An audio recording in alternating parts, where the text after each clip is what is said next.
Yesterday, that man, Mark McGwire, hit not only one, but 2 home runs. Homers number 6 and 7 as the Cardinals rolled over the Montreal Expos.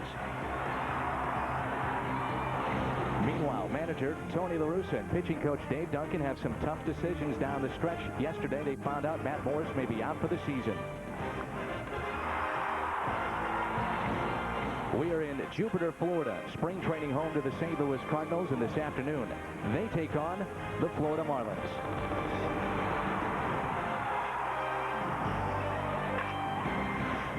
Inside Roger Dean Stadium, it's Cardinal baseball on Fox Sports Midwest as they get set to take on the Florida Marlins.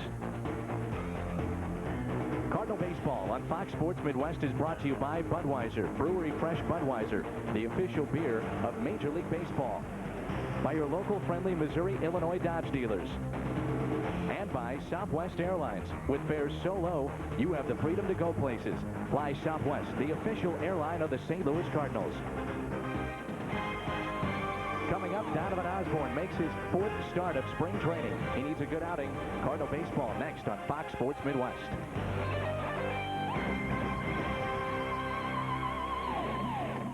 Stadium in Jupiter, Florida. It's Cardinal baseball on Fox Sports Midwest. Hi, everyone. Dan McLaughlin alongside of Al Rabowski. We're certainly glad you're with us for another outstanding season of Cardinal baseball here on Fox Sports Midwest. And Al, everybody talks about all the roster changes the Cardinals have made. A lot of optimism heading into '99. Well, there really is. And, of course, it all starts with Mark McGwire. He hit a pair of home runs last year after his record-breaking season.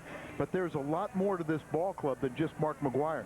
There's a great blend of youth with the experience of the McGwires, the Langfords, the Eric Davises, and I think there's going to be a lot of surprises. Of course, there's always disappointments, and injuries a major factor in spring training, and one of the biggest ones was yesterday with Matt Morris. We'll talk about that a little bit later in our broadcast. Let's take a look at today's starting lineups. They're brought to you by Southwest Airlines. First of all, for the Marlins, Castillo, Watkins, Hires, Dunwoody, their center fielder. We'll talk a lot about him this afternoon. Kevin Ory, the former Cub, Jackson, Garcia, Gill, and Burnett.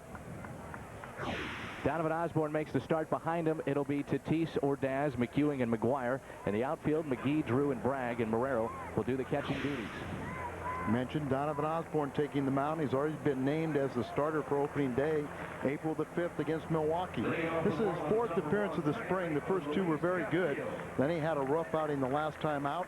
And that's not unusual for spring training. There's his numbers last year, 2 stints on the disabled list, a 5-4 record, the bulk of those coming after he was on the disabled list for the 2nd time. But this is his walk year, so we expect a big, big season for Donovan Osborne, and his ball club really needs one. Osborne, before the game, saying he wanted to have a terrific start today. He struggled against Baltimore on Tuesday.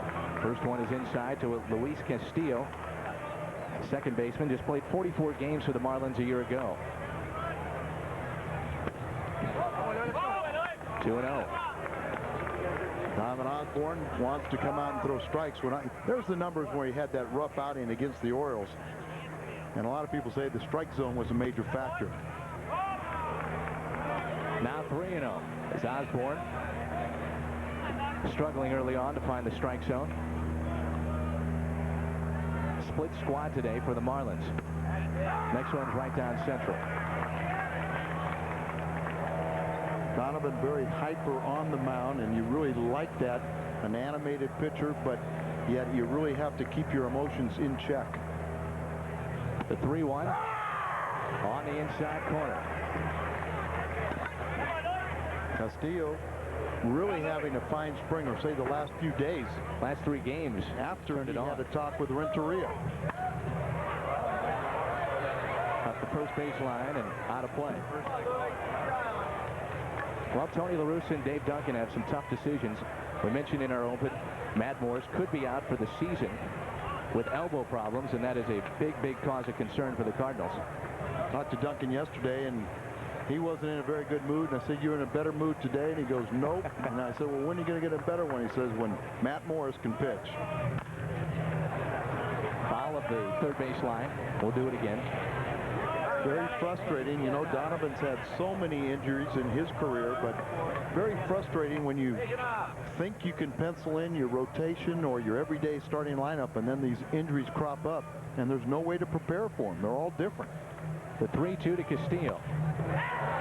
Off the fist. In comes Bragg. That's going to bounce right in front of him. And it's a leadoff hit for Luis Castillo. Donovan made a good pitch. He jams a little right-hander, but he was able to flare it over the infield. Ball running in on him, and he just kind of opened up with the hips and hit it off the handle, but it was good enough for a Texas leaguer. To say the least, it was a Texas leaguer. One of the uglier swings we've seen in spring training right there. That brings in Pat Watkins, acquired in the offseason from the Cincinnati Reds. Runner goes. Here's a throw by Morero.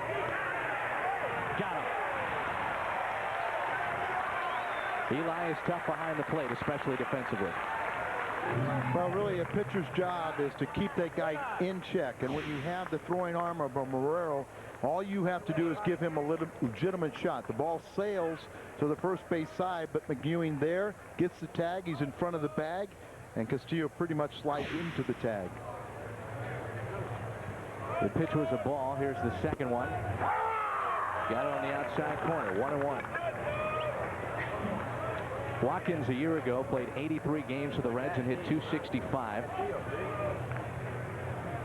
And he's hoping to figure in somewhere for the Marlins. Well, he has a good chance of making the ball club as a backup outfielder. Their three everyday outfielders are all left-handed hitters, so they're looking for some right-handed punch off the bench. You saw there he's been struggling in spring training, hitting just .216. Next one's a ball from Osborne, and he falls behind in the count once again. It's now 3-1.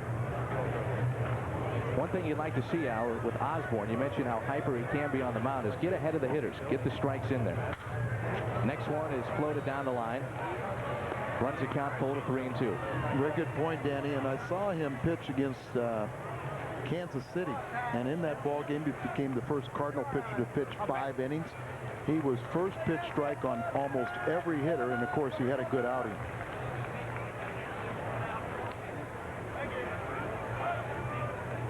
Here's a 3-2. He got it on a breaking ball. Nice pitch by Donovan. Was a nice little tight breaking ball and late action, fooling the right-handed hitter. Breaking ball and up there a little bit. Watkins thinks it's inside. That pitch right up there, kind of indicative where the umpire's calling a little higher pitch. Now, it's still belt high, but we've seen so many times that even belt high is considered out of the strike zone. That brings in the first baseman, Tim Hires. Splitting time last year with Tucson and Charlotte. There's his numbers from AAA Charlotte. .280 with 7 home runs. That ball's hit in the left. Bragg is there. And he puts it away. A 1-2-3 inning for Donovan Osborne. Coming up, it's Bart McGuire. He'll hit third for the Redbirds, sitting on 7 home runs. Stay with us. Marlins and the Cardinals, bottom of the first. Cardinal baseball here on Fox Sports Midwest. Let's take a look at the Redbird lineup. Ordaz will lead off, followed by Drew, McGuire, McGee, Darren Bragg, Tatis, Morero, McEwing, and Osborne. That lineup brought to you by Southwest Airlines. Defensively for the Marlins, A.J. Burnett will make the start. The battery will be with Garcia. Ori at third, Gill, Castillo, and Hires. In the outfield, it'll be Watkins, Todd Dunwoody, and Jackson.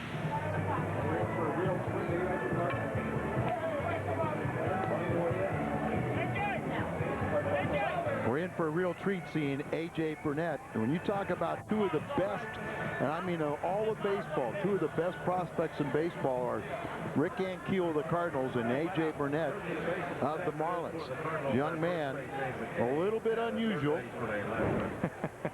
Well, I mean, he likes the piercings, Al. Well, he has 2 nipple rings. That's just part of it. But let's talk about what he is as a pitcher. An overpowering fastball in the mid-90s.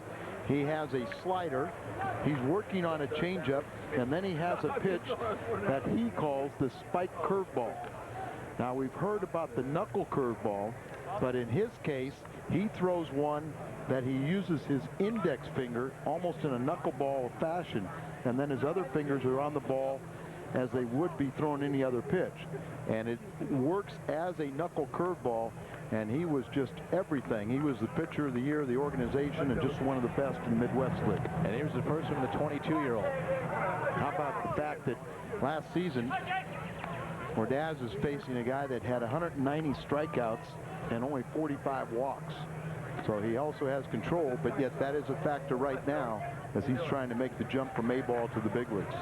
Another thing, Al, is he led all minor league starters with 14 strikeouts per 9 innings. He is overpowering. Well, he threw a fastball strike that his catcher went right through his glove.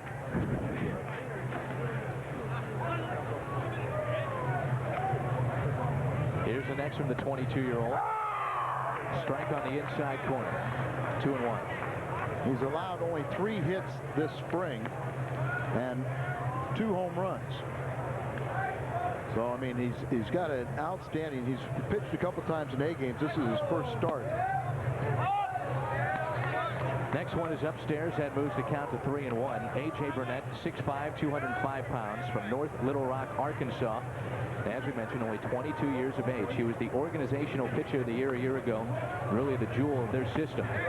But he walks Luis Ordaz to start the first. That brings in J.D. Drew, who is having a very, very solid season, spring training season for Tony La Russa. Well, you mentioned A.J. here from North Little Rock, but he told me that his mom is back in St. Louis, works for the Postal Department, and hopefully she's watching this game on Fox Sports Midwest today. Let's hope so. Asked me if he was a Cardinal fan. He says, Mom, my grandmother was. J.D. Drew having a very solid spring training, hitting .341. 15 hits, 4 home runs. We always talk about McGuire, but this guy has got power as well. Burnett to check on the runner. Drew slices one foul down the third base line. It's now 1-1.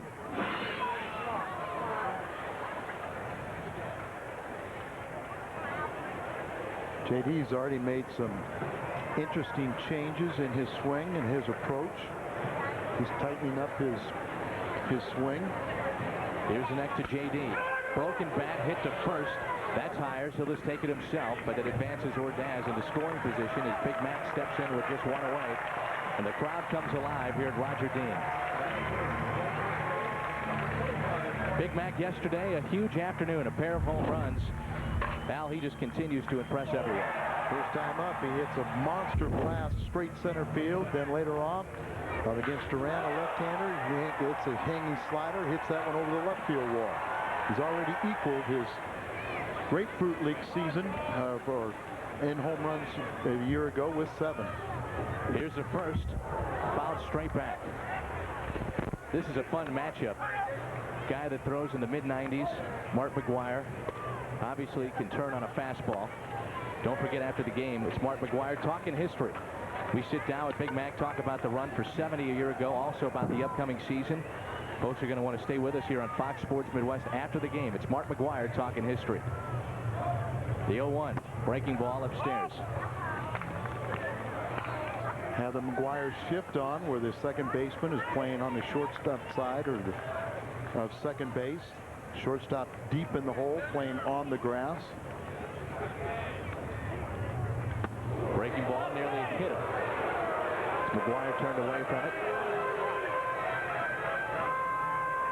Ordaz at second. McGee on deck. McGuire sits with a 2-1 count. Here's the pitch. Pops straight up. Garcia has a play. Now Hires calls him off, makes the right plays. He comes in. It's an easier catch for the first baseman to make. And McGuire pops out. That's the second out of the inning.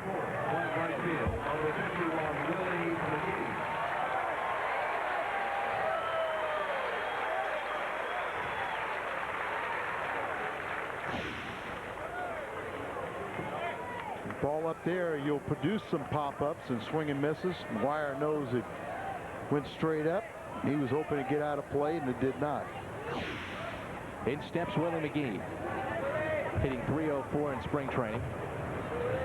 Last year he appeared in 120 games for Tony La Russa's club, batting .253. Here's the first to Willie. That ball is sliced to left. Jackson, though, has got a beat on it right in front of the track, and that retires the Redbirds.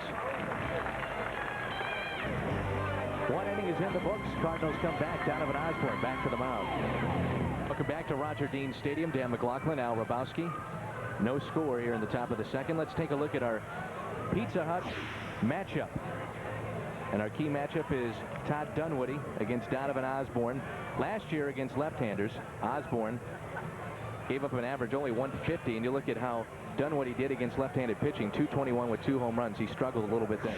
Well, but Dunwoody, just a bright future for him, and kind of getting his feet wet last year at the major league level. You'll see that probably increase as he matures. There's a little bit of delay right now as Donovan not real comfortable with the landing area of the mound. We're waiting for the grounds crew to come up, and this gives me an opportunity. You know, I got an interesting phone call this morning from your mother. And I'm kind of terrified, Danny. I mean, your mother warned me I better take care of you, and so I mean, I've never had to deal with this. Hey, Al. So I mean, you know, big guy, I know that you're having a little fun today, and so you know, really your mom didn't call, but I just wanted to see your reaction. She would never call the Mad Hungarian. She knows what she'd be getting into. She wouldn't do that kind of stuff. Well, your grandmother called me that. Hey, but welcome aboard. I know you haven't been a stranger to Fox Sports Midwest. You've been doing pre-games on baseball and also intermissions and pre-game on hockey, and it's kind of fun down here, isn't it? It beats work, I'll tell you that. No. You've got to learn. The first lesson is this is work. This is very demanding. This is tough work. Al, speak for yourself. Speak for yourself. This is not tough work. This is fun. By the way, folks, the Cardinals ticket office is open today until 4 p.m. Stop by the stadium box office or give the charge line a call at area code 314-421-2400. 421-2400. They'll be happy to take your phone call. Well, let's see here if they can get the pitching mound straight for Donovan Osborne. The last thing we need to see is an injury to him. Make sure he's comfortable. Yeah, and really what it was it's something around the landing area. And sometimes, you know, as a pitcher, usually late in a ball game where you'll have numerous other pitchers performing out there, everyone has a different stride. Right. They'll have a different hole at the rubber, or they'll have an area where you land on. But there just wasn't something to his liking, or maybe they watered it down too much. I think that's the case. You're seeing that quick drag now go out on the mound. It looks like they did water a little bit too much there, Al. Yeah, and it looks like as Donovan is kicking his heels, trying to clear the mud or debris from his cleats, you know, he just wasn't comfortable. And sometimes you'll hit that clay surface and your cleat will sort of stick. And a good way to turn an ankle or just something. And with all the problems that Donovan's had, we want him to be comfortable on that mound, and he should be. And speaking of pitching, obviously some scary news yesterday for the Cardinals, and the future of Matt Morris is uncertain, at least for this season. Yeah, apparently they're still calling it a strain in the elbow region, of course, but a strain is something involving the joints and usually around the ligaments.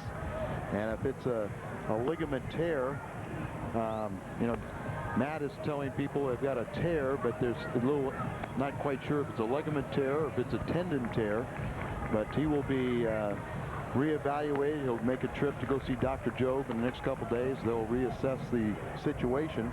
Hey, there's our bat boy today. How come he's not wearing his uniform? Spoon's living a dream. I talked to him last night, Al, when we were out to eat. We saw Charlie Spoonhour, and he said he was nervous.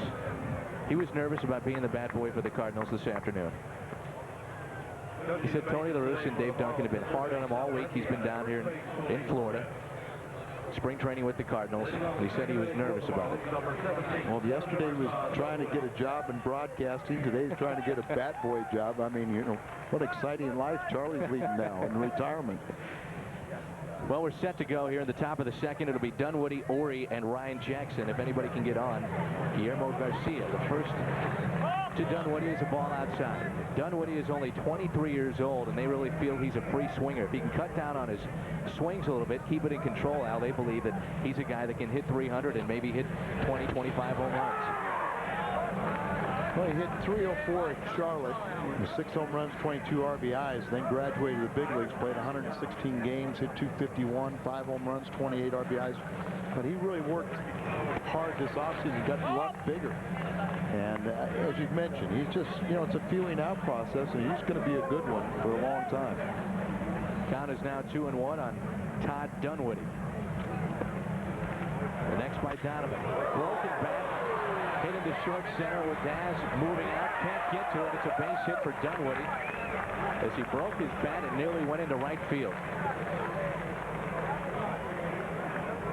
Well, Donovan did a good job. He sawed him off, but Dunwoody was strong and floated it out to left center.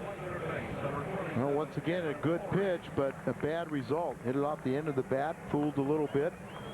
Had him out and right there, and Ordaz really didn't get back on that ball in fine fashion. A little awkward, and then he's looking up into a high sky.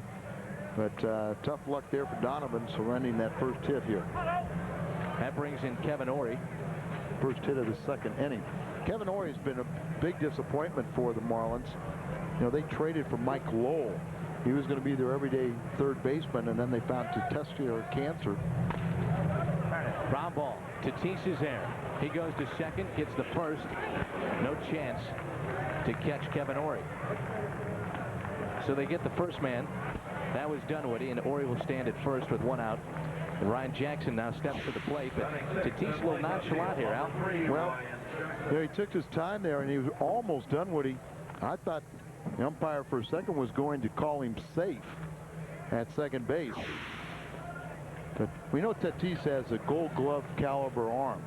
Sometimes he gets in trouble by being a little nonchalant. A lot of times it throws to first. He'll kind of sidearm it and the ball will sail on it. But he has an arm, when he wants to display it, it's as good as anyone's. And that's where he made most of his errors, by nonchalanting it, Al, and really just taking his time. You know he's got the great range. You know he's got the strong arm. It's just a matter of doing it day in and day out. Yeah, and let's also say that that was not a double play ball because it was so slowly hit.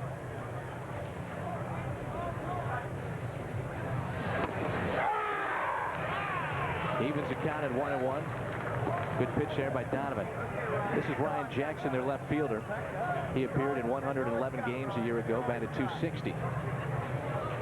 He's had trouble this spring with a bad back. Very few at bats, and many people feel he doesn't have much of a chance to make the club. Ball just outside. Count now 2-1.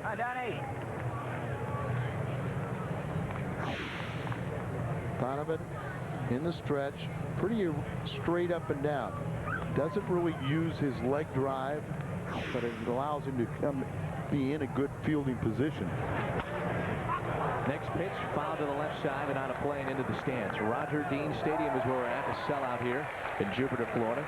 Danny, I think there's a lot of guys that are having arm problems today because they do not use the leg drive. You don't see him, you know, the typical Tom Siebert drop down on that back leg and drive, and so what it does is it puts a lot of additional strain on their pitching arm because they're throwing more arm than utilizing their legs.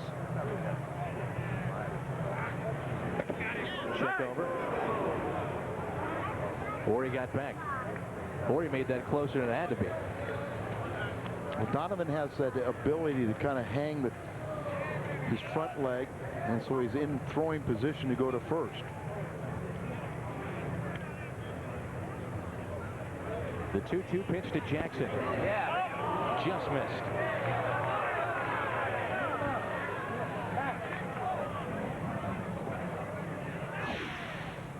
Watch, he'll go straight up, and as long as that, until he points home or breaks that plane, he has to go. Once he breaks the plane, he has to go to the plate. Runner goes. Barrero throws down to second. Double play. Ends the inning. Eli now is thrown out 2. Eli Morel can help you out if you're a pitcher. He helped out Donovan in the first. He did it in the second. Cardinals are coming to bat in the bottom of the second. Spring in the Action is brought to you by Brewery Fresh Budweiser, the official beer of Major League Baseball. This Bud's for you. That man, Mark McGwire, will be featured in a special talking history with Mark McGwire following the ball game this afternoon here on Fox Sports Midwest. A half-hour special taking a look at his run for 70 following the game immediately today on Fox Sports Midwest. It's interesting, Al. I had a chance to sit down with Mark, talk to him for about a half hour or so, and the thing that really stuck out in my mind was how focused he was down for 62 and then after 62 going for 70. The focus and determination he had to get to 70, it's just amazing the pressure that he was under and how he handled it. Well, if you think about it, the real pressure in Mark's mind was to get to 50. He was worried that if he, say he would end up 55, 59 home runs and everyone say he had a bad year. But if he got to 50, he did something nobody had ever done before. 3 consecutive years of 50 home runs. And once he got to 50, then he kind of really relaxed. And then I think he really got into the swing of things and had fun with the competition with Sosa. Sure. And it kind of propelled him to continue. And I'll guarantee you that Mark McGwire had a lot of fun in the month of September. Hit those 5 unanswered home runs the last weekend, but it was the month of September where the ball club was 18-7. And that was what Mark McGwire was focusing on for 1999. Right. This is Darren Bragg. Pop up to the left side, out of play. It'll be Bragg, Tatis, and Marrero. If anybody can get on, it'll be Joe McEwing, who really has surprised some folks down here in spring training. Darren Bragg was solid last season for Boston. Appeared in 129 games, hit .279, 8 homers, and 57 RBIs. He's been a nice addition so far with the Cardinals. Hits that out of play. See, Major League hitters are having a little trouble in the early going catching up to A.J. Burnett's fastball. And he has that spiked curveball. The 2-2. Fisted him. Out of play. Now you keep on making pitches inside like that, you're going to get some guys off balance and off stride. Really a free spirit. He designed his own tattoo. Had it put on his I think left forearm. And he said, "What does it mean?" He goes, "I don't know." Breaking ball. Misses inside. Count now full.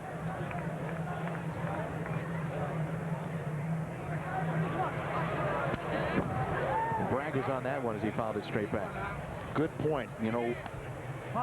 As a pitcher, a hitter is right on your fastball. If he fouls that ball back right over the shoulder of the catcher. I'm not saying a pop-up back, but that line drive right back over the shoulder of a catcher, you better change speeds. Here's a 3-2 to Darren Bragg. Again, he fouls it the opposite field, not a play. A.J. Burnett, only 22 years old, Al, throwing in the mid-90s. He is impressive. Ground ball to second. Castillo is there.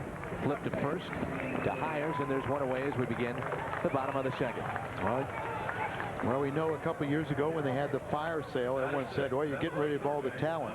But they got a lot of tremendous talent in return. A.J. Burnett was part of the Al Leiter. Look, he's got a great frame. What is he, 6'6", about 210. He's going to grow into that body, but he uses his legs. He uses all aspects of his body. But you got A.J. Burnett came in that deal for Al Leiter, but so did Sanchez, right? Who was, a starter for most of the season last year in the big leagues. So they got an awful lot of talent. It's still a year or two away, most of it to mature, but they're going to be something in a couple years. Tatis to first. Good play on the shortstop, on the short hop by Tim Hires. And Tatis is retired.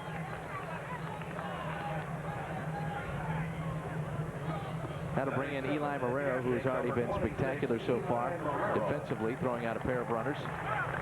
But on deck, it's Joe McEwing. What a difference a year makes for Eli Marrero. This time we're talking cancer with Eli. Now he's beat that, and he'll be the opening day catcher for the Redbirds. First pitch is a breaking ball down low.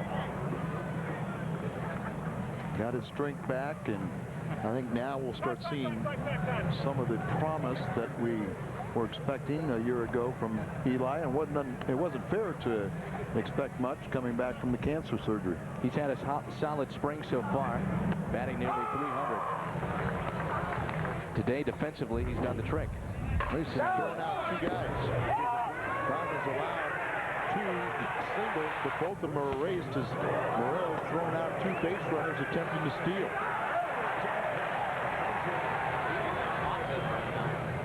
Morero just took a big cut, swing and a miss. It's now 1-2, and here's the pitch. That's a ball upstairs, evens the count at 2-2. Eli should be fun to watch. 294, 1 homer, and 3 RBIs so far in spring training. Next pitch, fouled straight back. Well, he's still a young hitter that you want to teach him balance in the batter's box. You want to have him recognize pitches early enough to where he doesn't get himself out, lunging at pitches. Breaking ball outside. Behind Morero, there is a question for Tony La Russa. Who's going to be the backup? Well, I think they have found that they're very comfortable with Castillo, and they think he's going to hit a lot better than advertised. Next pitch to Eli is a ball outside, and it's a walk. I think at one point coming into camp, Tony was very concerned about, do we need to go out and acquire an established backup catcher? I don't think that is one of the pressing needs right now. I think there's other ones. And one of those is pitching. Look who he's talking to. Yep. Matt Morris. And of course, psychologically, you know, you've just got to keep Matt very positive, and you know, the manager has to prepare for the worst, but you want to condition Morris's mind in a positive frame. Here's McEwing. Shot foul at the third base line. I don't think it's far-fetched to say right now that Joe McEwing could be your starting second baseman on opening day.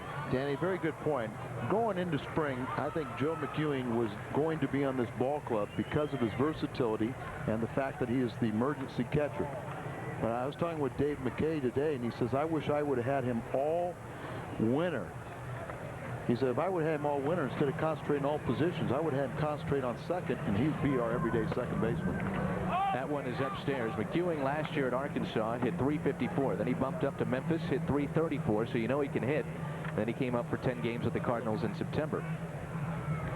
An oddity where many people believe if you don't hit your first 3 years in the minor leagues, you're never going to hit. He wasn't really much of a hitter, but all the managers loved him because he was so aggressive. He was great with his teammates. He did everything that a manager wanted, you know, whether he was playing or not playing. And every minor league manager is just so happy for the type of spring and the way that Joe McEwing has blossomed. The way he's gone about things, very professional. You can put him in left, you can put him in right, second base. A good addition for Tony La Russa. Check on the runner. That's Eli Morero. He's back safely. The count on Joe is 2-1 with 2 outs here in the second.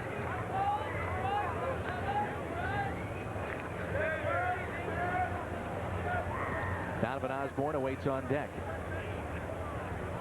The 2-1. Ripped foul. Just foul down the third base line. McEwing shows he's got a quick bat out, catching up with that mid-90s fastball. Well, he's a guy that just loves to hit, and he makes an adjustment right there, opens up, but he had his hands back, and then he has a quick little bat where he popped the trigger.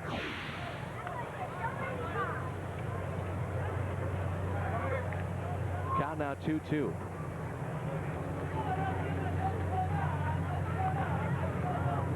Runner goes. But a check swing, and they call it a strike, and McEwing goes down. So the Cardinals leave a runner. That was Eli Morero, and coming up at the top of the third is Donovan Osborne goes back to work. Stay with us on Fox Sports Midwest. Kids, on Saturday, April 10th, when the Cardinals play the Cincinnati Reds, it's Coca-Cola VIP member Lanyard Necklace Day at the ballpark. All fans age 15 and under with a paid admission will receive a Cardinals lanyard necklace. They can hold keys, a ticket stub, or baseball cards. In addition, there will be special games and festivities in the family pavilion because it's also Kids Opening Day. That's Saturday, April 10th, when the Cards face the Reds. Big crowd at Roger Dean Stadium as Donovan Osborne gets set to begin his third inning of work. This is his 4th start of spring training. And he'll see Guillermo Garcia, Benji Gill, and A.J. Burnett. Donovan has allowed 2 base hits, both of them a little bit tainted. Pretty good pitches. They just were fought off the fist, and then his best friend has been Morero to nail them both trying to steal. Yep. No scores. We begin the third. First pitch is a strike right down central. Garcia was acquired in the offseason from Cincinnati in the Reds organization. And he hopes to make this Marlins club. Ball inside, now even at 1-1. Got an outside chance as a backup catcher, and what does help his cause, they will only go with 2 catchers. Probably will be Redmond behind Fabregas, but he can play other positions. Ball just missed outside. Count now 2-1. With Benji Gill, who spent a long time with Texas on deck.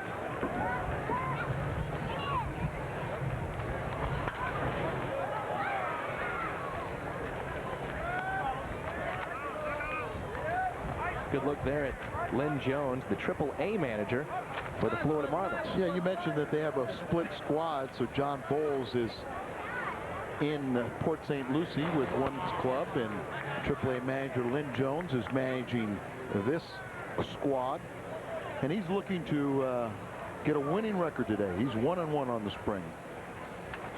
Donovan walks the first man here in the third. That's not what he wanted to do. Well, the one thing about Donovan, he tries to be very aggressive, but when he does get behind the count or after he'll walk a guy, he'll take a little time, collect his thoughts, get back into a positive frame of mind, and go right after the next hitter. And more times than not, it'll be a strike, first pitch strike. This is when the hitter sits there and say, okay, I'm not going to be too fine either. I'll look for a pitch right here. Yep. Wait for that exact pitch. So at first is Guillermo Garcia, the catcher. Now it's Benji Gill, and he takes one outside. Donovan a lot of times will get ahead with a little breaking ball, get ahead breaking ball. Just kind of flip it up there. And he has that very good changeup. Fastball, he can run on both sides of the plate. From the belt. Another ball. It's now 2-0. Getting his pitches up a little bit. That's one thing. I know he's going to try and work hard mechanically to get himself down into the zone. Benji Gill hitting .250 so far in spring training. A Rule 5 pickup for the Marlins. It's now 3-0 as Donovan cannot find the strike zone. That's what I talk about. He'll take that little pause and get himself under control and then go right after the guy. 3-0. He walked him.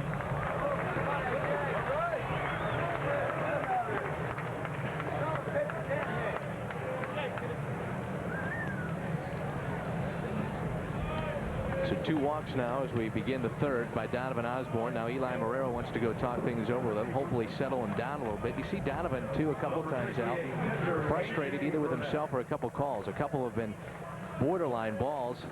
But hey, if you're not close to the plate, you're not going to get those calls. Well, I think Dave Duncan will say the last 4 pitches were all outside the strike zone, but there's been numerous pitches that you kind of question where Brian Gibbons' strike zone is today. That'll bring in the pitcher, A.J. Burnett. With first and second. Shows butt, pulls it back, takes a ball. It's now 5 straight. They're the last 2 batters. Charging at the corners, and then the shortstop goes to third base where they'll try and get the lead man. Second baseman goes to first, cover there. Look at McEwing, the second baseman. He's standing right there in the bag. Just to guarantee that that lead runner can't get a very good jump. So Tatis and McGuire in at the corners. Burnett squares, and it's a strike. On deck is the leadoff man, Luis Castillo. Ask AJ, growing up, was he a baseball fan? It's not too much. You know, my mom was, and I said, were you a Little Rock Travelers fan? He said, well, I was young. I went out there a few times. He's taught himself how to play the guitar. He's a real music lover now. And he squares 1-1 and hits it into right field. That's going to score 1 run, but now they hold him up. It's going to be bases loaded as McGuire takes the cut from McGee. It's going to be bases loaded with the leadoff man, Luis Castillo, coming up and nobody out here in the third. What a great job by the pitcher, Burnett. Well, it didn't look like he was very accomplished at getting the ball down via the sacrifice, but switched off nicely. Where he's got the hands, slides it back down, and he got the ball up, and he knew what to do with it. Great piece of hitting, Al. Yeah, I mean, it's textbook right there. You have the left hand down on the barrel. You slide your right hand up to the left hand on the handle, the left hand up on the barrel. You slide it all the way down where they meet, pull it back. He was cocked. He was ready. Ball was up a little bit and hit behind the runners. Now Dave Duncan wants to talk things over with Donovan Osborne with nobody out here in the third and the bases loaded for the leadoff man, Luis Castillo.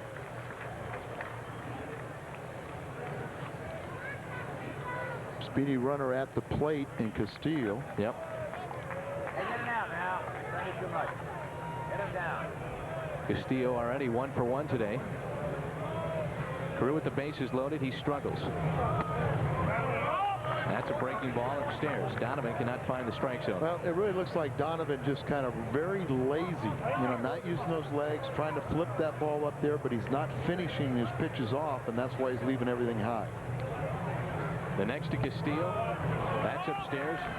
Now 2-0. I think you're exactly right, Al. You're seeing everything up in the zone. Almost a recoil action. Yep. You throwing it, and you pick up a lot of bad habits in the bullpen, and this is one of them. The next by Donovan is ripped into left. Bragg is there. That's going to score a run, and Florida takes the lead here in the third, 1-0 on a sac fly by Luis Castillo. It's 1-0 Marlins.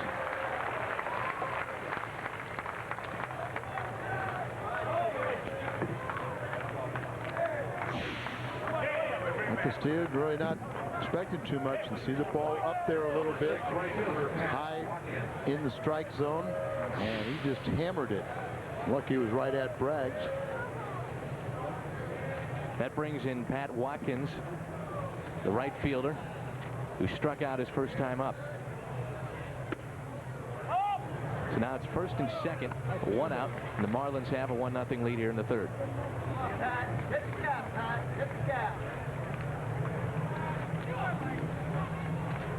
Watkins appeared in 83 games for Cincinnati before being acquired by the Marlins in the offseason. He hit .265. Pick off to second.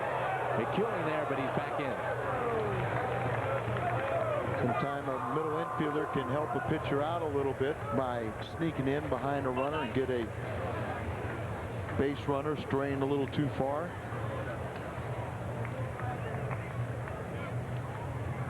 .1-0 by Donovan. Swung on, missed by Watkins. Good breaking ball there. Yeah. It started about belt high and then falling down around the knees rather than starting up in the zone where it ends up belt high. Those get hit.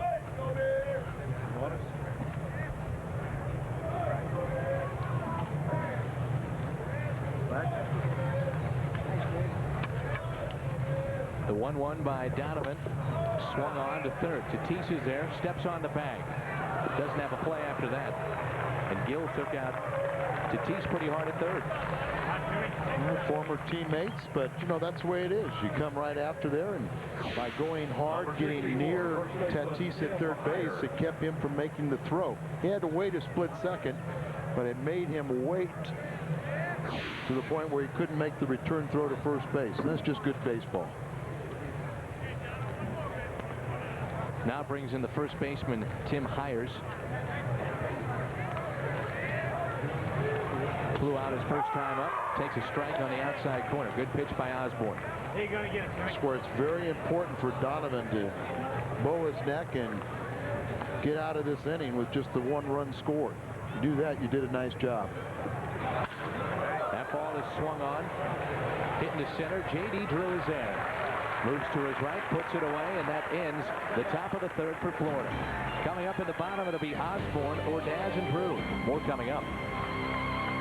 Start of Cardinals baseball at the official Cardinals home opener pep rally at Union Station. See and hear Cardinals management and broadcasters and get the 1999 Cardinals season up to the plate at the official Cardinal home opener pep rally. Enjoy all the home opener festivities starting at 11:30 at Union Station. We hope to see you there. One guy that'll be there is one of the Cardinals instructors, Hall of Famer Lou Brock. And Lou will be there. Let's see, it's a Monday. Maybe Gibson will be there. Gibby will be there. Gibby takes weekends off. Gibby's up in Harrisburg, Pennsylvania today. But boy, there's a lot of Cardinal fans that are down here this spring. And I just saw Gene Fredericks from Fredericks Roofing. He was down here, and Cardinal Travel, I know, has a big contingent of fans. Met Richard Mark. He's the CEO of St. Mary's Hospital over on the east side. And what is Steve? Please say hello to Steve and Bunyak from the girls. And families from the girls, right? Yeah. Wherever they are. You said it about as well as it could have been said. Hi to Mom and Sam and Wester Groves from Max Prince and Dad. Leading it off, it's Osborne, followed by Ordaz and Drew, if anybody can get on. Big Mac. Breaking ball. Evens the count now. At 1-1. Donovan can return the favor to get a base hit. He can swing the bat a little bit. Cardinals trail this one in the bottom of the third, 1-0. Dan McLaughlin, Al Robowski on Fox Sports Midwest. We're glad you're with us. The first of many here on Fox Sports during the '99 campaign. The 1-2. Breaking ball just missed.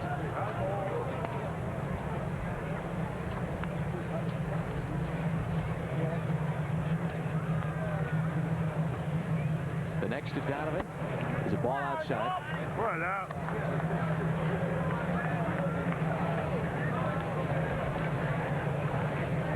Dan, you're in Florida. That looks nice. Well, you'll see that very frequently, and that's a reminder of the guys in the truck are thirsty. Donovan walks to start the bottom of the third.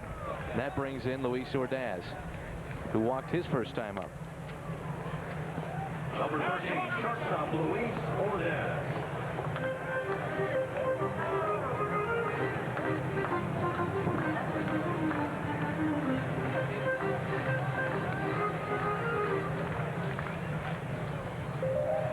In at the bag at third is Kevin Ory. He's now on the grass. Ordaz steps in. He squares, tries to get it down, pops it up in the air. It's a fair ball. They go to second. They get Osborne to first. And Ordaz is safe. An odd play. He popped it straight up, but it stayed in fair territory. Once it hit the dirt, didn't roll anywhere, and they got the lead runner, Osborne. And Ordaz really had to show his speed to get that and keep this from a double play. Watch, bad form, jumps at it, and had the bat down, so it produced the pop-up. Now he's standing at home plate because he thought he'd go foul.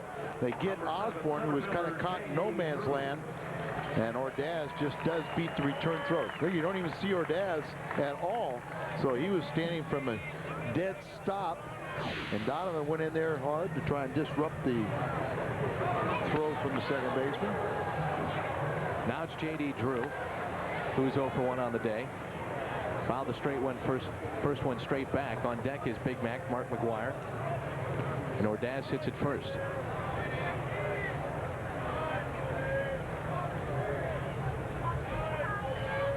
No. Next to J.D. is fouled away. We talk about Ordaz sitting at the plate. Hey, if you're on the bubble, you got to hustle out everything. Well, if you hustle, you'll never embarrass yourself. You'll never look bad. Now, he did hustle and get to first base before the return throw, but I know in his mind he's going, well, I don't want to run and then I'll end up, running into the ball or something of that nature. But you always suspect if you stand flat-footed at home plate. J.D. for Tony La Russa will hit second. Big Mac will be third. And what a way to break in the major leagues is having Mark McGuire hit behind you in your rookie season. Yeah. Drew is frozen on the breaking ball. There's now 2 outs as McGuire will step in here in the third. Tough breaking ball pitch by the 22-year-old A.J. Burnett. Now Big Mac, Mark McGuire, will step in, and he popped out his first time.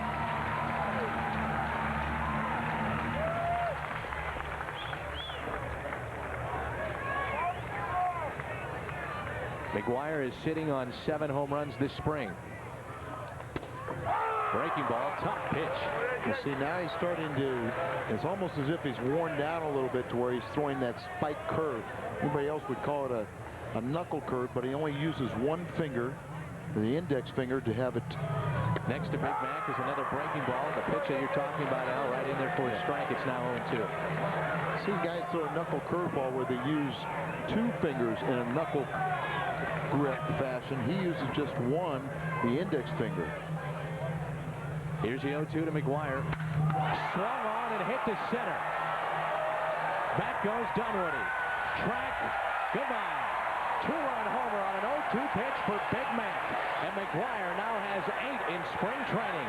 And the Cardinals have the lead 2-1. Wow. Did he crush that? Well, Mark McGuire just taught this youngster a lesson. He kept on throwing the knuckle curve. Mark looking at it, saying, I know eventually he'll throw me a fastball because he thinks he can throw it by me. But Mark has become such a good hitter. He was looking for it, sitting on it. It was inside. He cheats a little bit. He opens up with his hips. He's geared for it. And he pulls the trigger and sends it right back to center field. Now McGee laces one into center, and that's a base hit with 2 outs. And McGee is now 1 for 2. Mark McGuire now has 8 home runs this spring training, and he is something else. And that is tops in the major leagues now with 8 to our knowledge. He also came in with the leading in, was #1 in baseball in total bases. So he adds to that total with 4 more here. 8th home run, 2 more RBIs, giving him 15 on the spring. He had 7 home runs all last year in the Grapefruit League. Don't forget, after the game, we are talking history with Mark McGuire. Half-hour special immediately following the game here on Fox Sports Midwest. Big Mac talks about chasing history last season, what it meant to him as McGee goes to throw. And he's safe. He beat it. Looks like he slid right under the tag, Al. And you hope he didn't hurt that ankle. Looked like he didn't get a real good jump, but of course, Willie can, for the long strides, can make up a lot of ground in a quick period of time. He goes in feet first, and he's a little bit hard. He got that leg stretched out there, and then he goes over it, but he keeps his foot on the bag. It's a good sign showing that Willie believes his legs are sound enough for him to steal also, though. Bragg hits one into left. Ryan Jackson is there, and he'll put it away for the 3rd out of the 3rd inning. But the Cardinals get 2 off the bat of that man, Mark McGuire, with #8 of spring training to dead center. And the Cardinals lead this one 2-1 as we head to the 4th. Well, there he is, Mr. Mark McGuire and Mr. Al Roboski. 4 looks for you. Count them, 1, 2, 3, 4. Well, he kind of set up this youngster. After a couple of knuckle curveballs, he thought he could slip a fastball by Mark McGuire. And there's a lot of pitchers who make that mistake. Not quite as far as yesterday, where he hit it well over the backdrop and about halfway back on the hitting shed, but it's still home run #8 for this spring. RBIs 14 and 15, and the Cardinals a 2-1 lead. There you go, 4. I counted 4. 4. 4 replays, 4 angles. Well, it's 4 bases. Here's Donovan Osborne dealing and missing. Low and away, a check swing and ball 1 on Todd Dunwoody. Well, welcome to the team, Danny McLaughlin. You just called your first Mark McGuire home run. Yep. Welcome. It was a bomb, too. It was a bomb. Pretty easy to call. Here's a jam shot into shallow right. Out goes McEwing, and it's a base hit. Another floater for the Marlins. It falls in for a knock, and that's their 4th hit. As we open the 4th inning with a single off the bat of Todd Dunwoody. Well, we're thrilled to death to have you here, Danny. I'm thrilled to be here. I'll tell you, that was an easy one to call, too. I know you had to call 62 and 70. Those were line drive shots. This one was a bomb about 450 feet away, so you didn't have to worry about it. You know, Joe, this is pretty cool. You finally get to work with somebody younger than you. So exciting. That's right. Times have changed, haven't they? That's great. Well, 1 on, nobody out, and here's Kevin Ory, former Cub. He lasted there for about 7 minutes. Hi. I'm Joe. That's Dan. Al is You know, last year you had a big neck brace on, didn't you, at this time of the year? Yes, I did.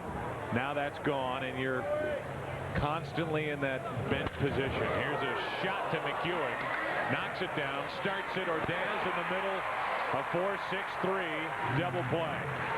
And that's just how Dan McLaughlin would have turned it out at Heine-Miney, like we talked about the other day on the radio.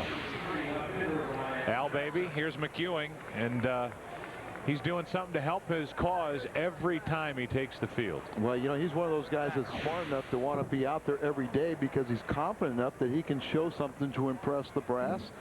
Nice thing there. That ball was hit extremely hard, but not afraid of it. Got in front of it, knocked it down, and turns the double play. A ball low to Ryan Jackson. Joe, I think you could say that McEwing could be your opening day second baseman. You could say that there's at least a chance for him to do that. Yeah, you know, we were talking the first couple of weeks as Ordaz has to circle and get Jackson. Osborne faces only 3. McEwing came down here hoping to make the team. Now he's got a chance to start at second base on opening day. 2-1 Cardinals. If you want to hear Mark McGwire talk about the Iron Curtain, Winston Churchill, other momentous occasions throughout the course of history, the Ottoman Empire, Alexander the Great, Al Roboski's Fu Manchu in the 70s. It's Mark McGwire talking history following this game, and Dan McLaughlin, you sat down with the man over this, and that's what we talked about. Spring. You talked about with baseball. Just good. I can't wait to hear that, actually. Yeah, it's pretty interesting, Al and Joe. We talked a lot about chasing history, but a lot of just about baseball in general, and we had a chance to see a lot of folks come down from ESPN, NBC, all the different major networks, and what they talked about is what he did in his off-season. So I went in with a different approach and said, let's talk baseball. So that's what we do. He was terrific at the beginning of the spring, sitting down with seemingly anybody who bought a tape recorder at Radio Shack. It was their time. He got all that stuff out of the way. And now he has been left alone for the most part the rest of the spring. It was a good plan of attack. I think it was. He set up 4 or 5 days where he sat down for about 4 or 5 hours at half-hour intervals with different organizations, and that's how he did it. He just got it all out of the way in one fell swoop, and then he concentrates on baseball the rest of spring training. I'm sure no one will come to him doing 1 ball, 1 strike. Fernando Tatis takes a pitch in the dirt, 2-1. Here, Al, it works now. Tatis, Marrero, and then McEwing.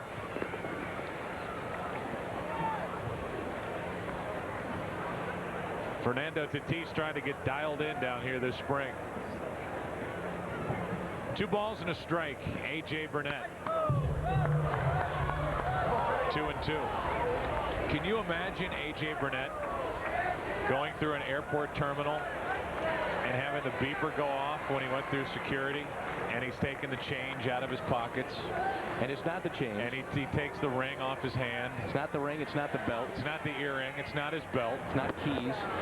And he goes to the next set of security checkpoints, and they run that scanner over him, and they pass it by his chest, and the thing's going nuts. And he says, oh, I'm sorry, I forgot. I have 2 nipple rings. 3 balls, 2 strikes, and Tatis fouls it down the right side, or will it stay fair? Maybe playable. And it is for Watkins in the corner, about 320 feet away. 1 away. Have you guys? I'm sure you guys have touched on that. You're sitting here with the mad Hungarian Al Roboski. You got to touch on. We did. Somebody's idiosyncrasy. We did. John Bowles had said before the season started, the Florida manager, that if he gets 20 wins and makes the club, he himself will get nipple rings. His own self will be at the local tattoo parlor. The Cubs have a young pitcher who also has nipple rings, so maybe this is the new fad. You were ahead of your time, Al. Yes. I mean, facial hair is so easy compared to the pain that must happen when you do that. I wish I could tell you what Tony Perez said about it, but I can't. 2 balls, no strikes. Eli Marrero's already gunned down 2 trying to steal. Did you also see what he does unusual with his bats? Burnett? Yes. Here's a ground ball up the middle, base hit off the bat of Marrero, 1 on, 1 out. He puts different lyrics from Marilyn Manson songs and Beck songs on the bat, right? He names them. Names his bats after his musical groups that he likes. You know, his mother is back in St. Louis, hopefully watching this game on Fox Sports Midwest. AJ said that she works for the Postal Department. And they share jewelry. Yes, it's very family oriented, you know. Yes. As opposed to this broadcast, 1 on, 1 out, and Marrero draws a throw. You'd be surprised, though, Joe. Al and I have bonded in these first 4 innings. We're going to share some things throughout the course of this game. We are. You got to watch out when you're sharing stuff with Al. I found that out the hard way. 1 on, 1 out. And a ball to McEwing. You know, the one thing about McEwing, Al, is you see a guy that can play a lot of different positions. He can play center field 1 inning, second base the next, third base the next inning. And because he's a utility guy, you forget that he can hit. And the guy can hit. He hit 350 at AA, 330 at AAA, and he hangs out line drives down here this spring. Pops one foul, backing out of play. The biggest compliment about McEwing today came from Dave McKay. He said, I wish I would have worked with him all winter. He said, I know at that point he would be our starting second baseman. He said, you know, he's so valuable because of all the position he could play, but he said, you know, that was great that he concentrated on that, but the fact is now that I've seen him as a second baseman, if we would have worked more extensively at that one position, he would have it made. Joe, we saw too in his first at bat, even though he struck out, he was catching up with a fastball in the mid-90s, pulling it down the third base line. He was inches away from a double, so you know he's got a quick back, you know he can hit, and as you mentioned, he had 354 at AA and 330 at AAA. He's a good high ball hitter. 1 ball, 1 strike. There's that high strike for strike 2 to Joe McEwing, but he likes the pitch up as opposed to McGuire, who loves the ball down. What an awful pitch from Burnett last inning when he had McGuire set up at 0-2. To try to sneak a fastball by him in the strike zone was a disaster. That's how you learn, though. 1 on, 1 out, the 1-2 pitch, double play ball. The flip, the toss, see you later. It's been fun. After 4, Cardinals on McGuire's 8th of the spring lead the Marlins 2-1. Dan McLaughlin and Al will take you the rest of the way. Fans on Wednesday, April 7th, when the Cardinals play the Milwaukee Brewers. It's Denny's Cardinals calendar night at the ballpark. The first 30,000 fans with a paid admission will receive a wall calendar for the 1999 season with action shots of current Cardinal players, compliments of Denny's. That's Wednesday, April 7th, when the Cards battle the Brewers.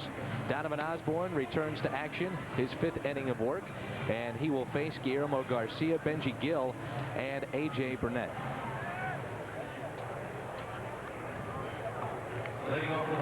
Tony La Russa has some tough decisions heading down the stretch, in particular with the pitchers. He and Dave Duncan, I'm sure, talking right now exactly who is going to be their number 4, their number 5, how many lefties do they want to take with them up north. A lot of decisions need to be made in the next couple of weeks. Well, Danny, the nice aspect about that is because that ball is hit to center. J.D. Drew back in front of the 400 sign at the wall and puts it away. Guillermo jumped on a first pitch fastball and lined it into center for the first out. Well, you just say that's an out, but I was going to say the nice aspect for Tony La Russa and Dave Duncan is it's not trying to acquire, you know, it's not trying to say I've got 8 or 9 pitchers, I've got to get to 11. They're trying to cut down to 11. Right. J.D. Drew, boy, he is gifted defensively, just glides back, and Dave McKay also said he is a coach's dream. That brings in Benji Gill. First time up, he walked. And the Cardinals lead this one 2-1 here in the 5th. Mark McGuire, his 8th of spring training, a 2-run shot. Next is in the dirt, and it evens the count at 1-1. Osborne has been streaky so far. He'd have to say, I think, Al, on these 4 1/3 innings that he's worked so far. And you do have to remember also that, you know, this isn't a true major league batting order that he's going after. Right. If he makes pitches like that, takes speed, something off his changeup, then you know he can frustrate major league hitters. Donovan pulled the string on that last one. Now time is called. with the count 1-2. The shortstop, Benji Gill, for the Marlins. The next by Donovan. Hit right in front of the plate. Osborne's going to take it himself. Nice play to McGuire. He slid and made a nice play to control his body and get Benji Gill. Donovan can field his position very effectively. Many times you'll say this is a catcher's ball because he's got the play in front of him. But Donovan, with that little slide, very accurately, Danny described it, where he slid by design to stop his forward progress. He picks the ball up, and then he's under control, gets up, and throws the man out. A.J. Burnett is done. Alex Gonzalez now comes in to pinch hit. Burnett gave up 2 runs on a Mark McGuire 2-run shot. And that happened back in the 3rd. This will be the everyday shortstop for Florida. He is the man that made Renteria expendable. Right. They absolutely love him. They think he is one of the top defensive shortstops in the game right now. But one of the problems is he can't hit his weight. They hit about 150 last year. Yeah, but actually he made his debut against the Cardinals, and he looked like he was going to be a 500 hitter and just be a great all-around player. But all they ask him to do is make all the plays, and they say he has phenomenal range, and they think he will develop into a hitter. Next one to him is hit sharply to second. Good job by McEwing to stay with it. He flips to McGuire, and it's 1-2-3 for Donovan Osborne. He is now worked 5 innings, and the Cardinals lead this one 4.5, 2-1. For the most unique view of a game, try the new Batter's Eye Club at Busch Stadium. This is brand new. It's located in center field directly above Ray Langford. Your group of 2 to 190 can enjoy the game in every very elegant surroundings. Now take a look. You see the green panels right below the Budweiser sign. That is where your seat will be at. For only $60 you can receive an all-you-can-eat buffet, beer, soda, and fabulous view of the game. Call 314-421-3060 for more details on this outstanding new club at Busch Stadium. It is outstanding. You need to take a look at it. At Busch Stadium, only $60. All you can eat, all you can drink. Osborne will hit for himself as we begin the bottom of the 5th, and we have a new pitcher, Brent Billingsley, for the Florida Marlins. A left-hander working against Osborne. The second pitch is a ball outside. It's 2-0. Billingsley is a 23-year-old Californian. He was a teammate of Mark Kotze's at Cal State Fullerton. Pitched in Double-A last season.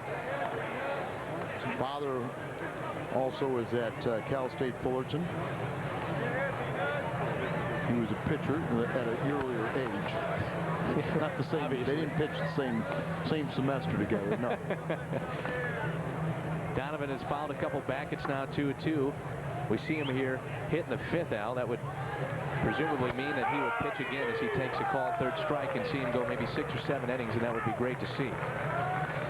Well, Billingsley punches out Donovan Osborne. He's been used exclusively as a starter in the minor leagues, but yeah, it is good news with Donovan. He went 5 innings 2 starts ago, so it is time to start to stretch out a little bit. And if he can give 6 or 6+ today, that's a good sign. And he is the opening day pitcher on April 5th. That has already been announced by Tony La Russa. That brings in the leadoff man, Luis Ordaz. He shoots one into right. A 1-out base hit here in the bottom of the 5th with the Redbirds on top 2-1. You're a right-handed hitter. A good approach to a guy like Billingsley is to try and take him the opposite field. He's a left-hander that throws across his body, so a lot of his pitches are going to be outside. He'll have trouble trying to come inside, and a lot of pitches will be outside. So just kind of take that ball and either inside out it or take it to right field, like almost stepping across the plate and driving the ball. This is the 4th game that Billingsley has appeared. Pick off Ordaz back safely. ERA just under 2, and he's thrown nearly 6 innings. J.D. Drew is 0 for 2 with a ground out and a strikeout, and everybody's waiting to see the man on deck, Mark McGuire, who's already hit his 8th home run of the spring training. Good pitch by Billingsley. Caught the outside corner. Breaking ball against Drew. Real slow breaking ball, but he spotted it extremely well. Started on the middle of the plate and breaking to the outside corner. He doesn't know. He doesn't know. All right. He doesn't know. Right there.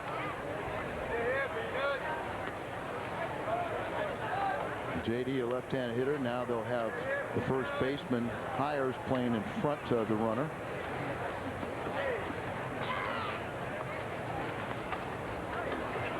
Pitch to JD is a breaking ball upstairs.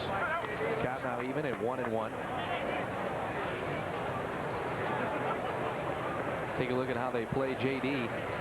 Basically straight away, Al, but as you mentioned, with the man at first, or Daz, they play even with the bag at first. Holding him. JD slices one foul at the third base line and out of play. JD just outstanding hitter, and hits the ball to all fields and has power to the opposite field. That's the amazing thing, I think, with him. Now, we saw in the first spring training game, he took one to left center, and he shows that kind of power to opposite field. It's amazing. That one's fouled straight back. He was on that pitch. A breaking ball by Billingsley. Fooled him ever so slightly, but he pretty much had geared for the breaking ball, was right on it, and then just has a little bit of an uppercut and got underneath it slightly. When you watch him at the plate, Al, you see how balanced he is. That's the key. He's so balanced at the plate. Took one just low. But he seems to have handled all the pressure and notoriety that comes along with being J.D. Drew very well. Well, balance is a great, strength at the plate. Also, you want him to not tighten up, to loosen up a little bit, and then throw the bat head. Fouls that one. Straight back. Stays alive at a 2-2. Got a very good batting eye, and then he still has the ability to foul off a pitcher's pitch, such as the last one. Just get a little piece of it and wait for that pitcher to make a mistake.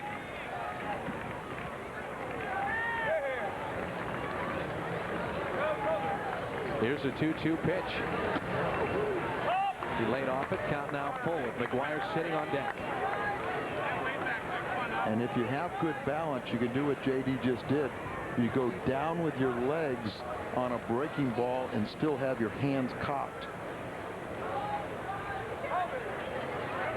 Full count. Here's the pitch. JD lifts it into center. Coming on is Dunwoody. He got a late break. Makes a play. And there's two out as Mark McGuire now steps in, and well, we've talked about it already. He hit his 8th home run earlier. It happened in the 3rd inning. A.J. Burnett tried to throw a couple breaking balls, and then he tried to sneak a fastball by him, and Big Mac just taught the kid a lesson. You think you can trick me, but I tricked you. 0-2 with 70 home runs. You figure you might waste one. Let him chase, let him do something. First to McGuire is inside. Al, 0-2, you cannot give Mark McGuire something to hit. You may, foil one or flare one, but obviously it's not a good pitch if he hits it out of the ballpark. No. The next to McGuire is a check swing. They can check down at first. He did not go. And it's 2-0. Don't forget, after the game, we're talking history with Mark McGuire. Half-hour special, sitting down with Big Mac, talking about the season that just took place, 70 home runs, and also on the upcoming year. Immediately following the game here on Fox Sports Midwest. The next to McGuire's wasted outside. It's now 3-0. The fans, the boos begin.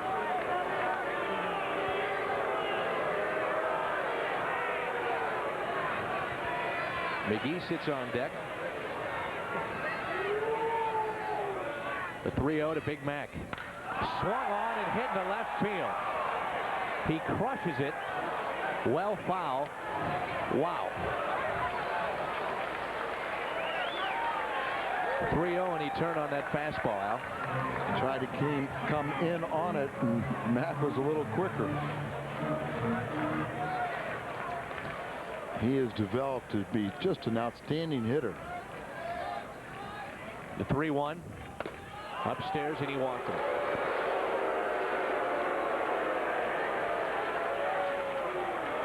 You know, McGuire, most power hitters are some of the easiest guys to pitch to because they got a lot of holes in their swing. But McGuire with a short, compact swing, and unusual being a low ball hitter. But then the fact that he knows the strike zone so well, and his mechanics are as sound as anybody in the game right now. He has just developed into a great all-around hitter on top of his phenomenal power. That's one of the things we talked about in the special. His patience and coming into his own now in his mid-30s. Becoming the player that he is. He feels that he is in his prime right now. And wants to play 5 more years wearing the Cardinal uniform. That's right. He said he wanted to play till at least 40, then take a year off because he said he never had a summer vacation.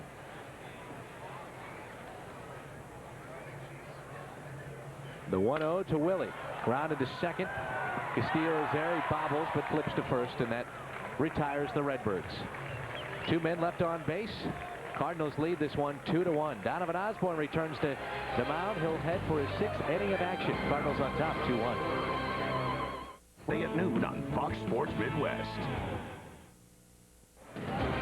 Cardinal baseball on Fox Sports Midwest is brought to you in part by Southwest Airlines. With fares so low, you have the freedom to go places. Fly Southwest, the official airline of the St. Louis Cardinals. By Auto Tire, home of bottom line pricing. And by your St. Louis area Jeep dealers. We are in Jupiter, Florida, Roger Dean Stadium. Donovan Osborne heads back to the mound. This will be his 6th inning of work, and he'll have to deal with the top of the order. Castillo, Watkins, and Hires. Well, keep a close eye on Donovan, but I hope he has a real efficient 6th inning.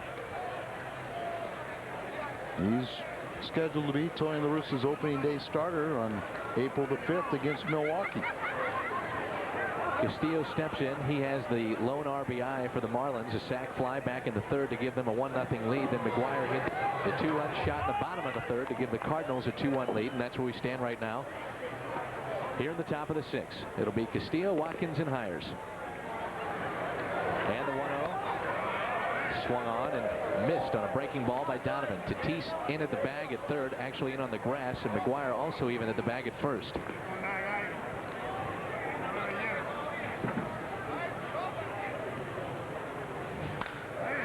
Castillo laces one straight up the middle, base hit, and they have something cooking here in the 6th.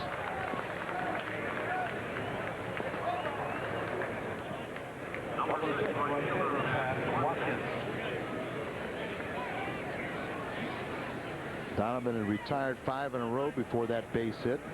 A lot of leadoff men have been getting on base, but Marrero nailed both the first 2 men trying to steal, and that helped out Donovan.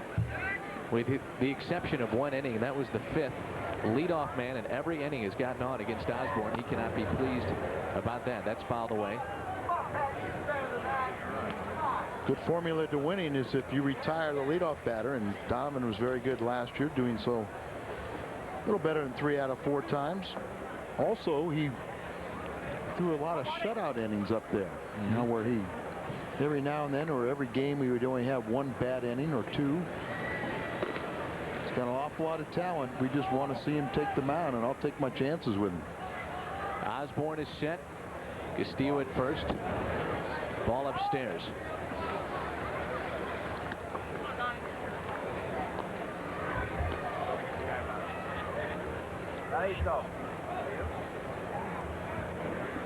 More than likely we will see Rick Crawshore today, and also Ricky Batalico. A couple of hard throwing right-handers for the Cardinals. Check on the runner.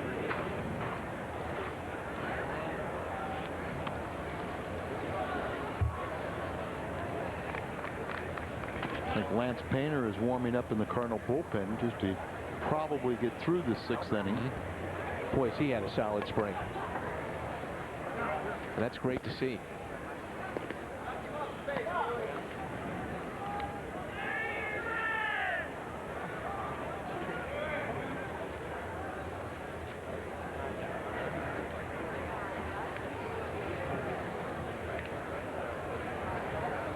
Donovan is set with the 1-1. Grounded up the first base line and foul as McGuire gets it in foul territory. Moves the count now to 1-2.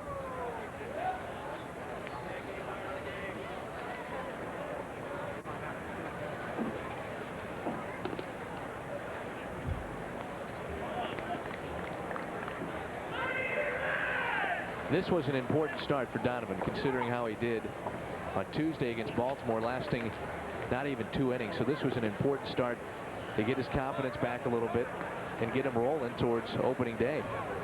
Well, psychologically, it's more important for him to get in a positive frame of mind, such as you said. But you're in a situation, doesn't matter whatever happens, he's in your rotation. That's a base hit straight up the middle as J.D. Drew couldn't get to it. First 2 men are on now here in the 6th.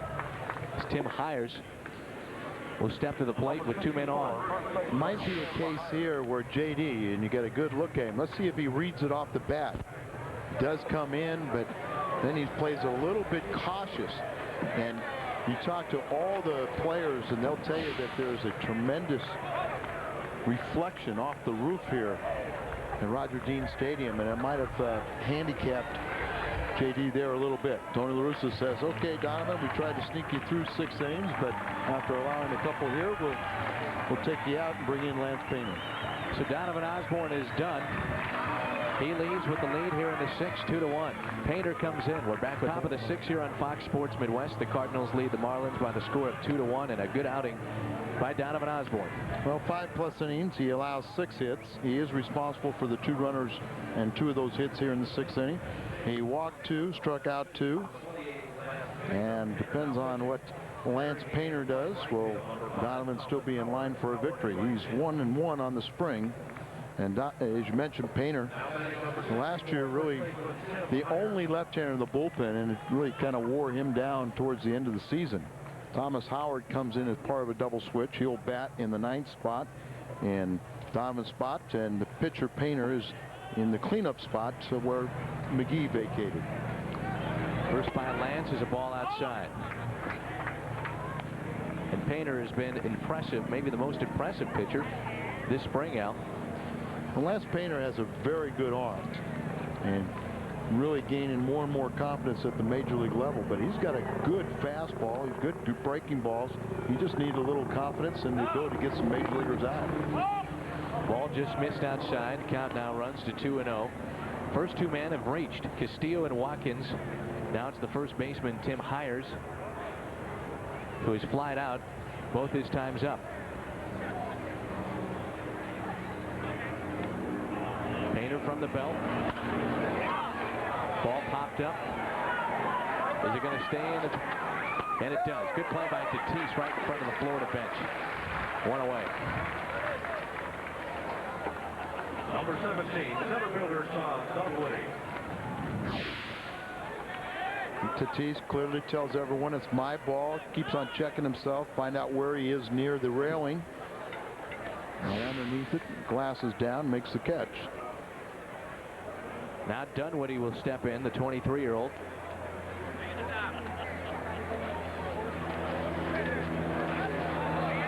Picked off, Painter's got it, runs right at him. They get him. Castillo's picked off. Watkins, though, advances to second. We now have 2 outs. Good job by Lance Painter on the pickoff. Ran right at the runner, exactly what he wanted to do, and force him back to the original bag. Danny, they're exactly right. Lance just really kind of turned around to see if he could keep him close, and the base runner Castillo committed himself. So at that point, instead of throwing it, you run right at him. You get that guy to commit himself. Once he's going back, then you give it to one of your infielders, and a good job by Luis. If you don't have to make any additional throws, don't make them. And then he still had the presence of mind to check the runner at first, threw back to the bag, but Watkins got in underneath the tags. But they'll take that big out, and that helps with 2 outs here now. That Lance Painter's done a good job if he gets the hitter. Painter another ball outside. It's 2-0. Look at the sun when we get a chance to see Ordaz. Yeah, you can see him right there. Al, you talked about it on the base hit that Drew was a little late getting into. The roof here at Roger Dean Stadium behind the plate is tough, and they tried to dull it a little bit right before the first game, but some of the players still complaining that it's just not good enough. Yeah, they worked the other day on trying to put a netting up there to try and cut off the shine. But, you know, a little interesting with a high sky and very sunny here, wear the sunglasses. Yep. It's a green roof, but that gives you an indication about the glare. It's bad. The outfielders, in particular center, and also when the pitcher tries to get it back to the catcher, he struggles a lot too, especially around 2:30, 3 o'clock. Well, we saw Acevedo yesterday get hit with a line drive. It glanced off his thumb. We saw him after the game. He was fine. Today he's fine, but he said, I didn't see the ball because of the glare coming off the roof. Swing and a miss, and it's now a full count to Dunwoody with 2 outs in the 6th.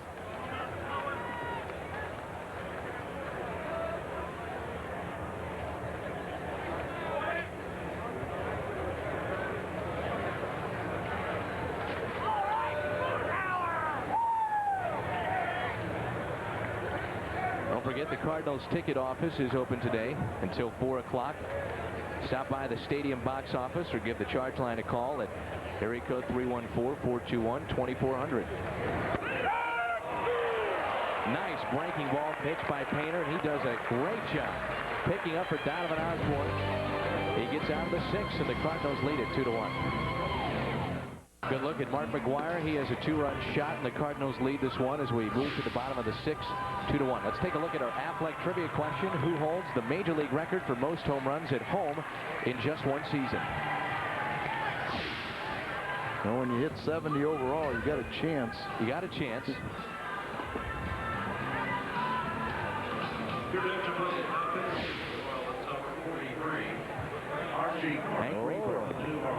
I said you had a chance. Didn't say you were going to get it. You remember that, don't you? Back in 1938. I saw him hit 32 of those home runs that year. I bet you did. I did.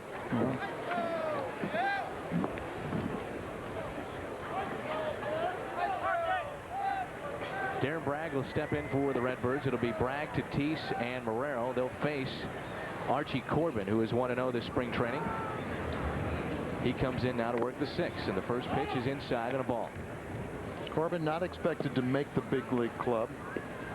He does have a little time in 91 with Kansas City and 96 with Baltimore. Next to Bragg is a strike on the outside corner. 6'4", 230, now 31 years of age, out of Beaumont, Texas.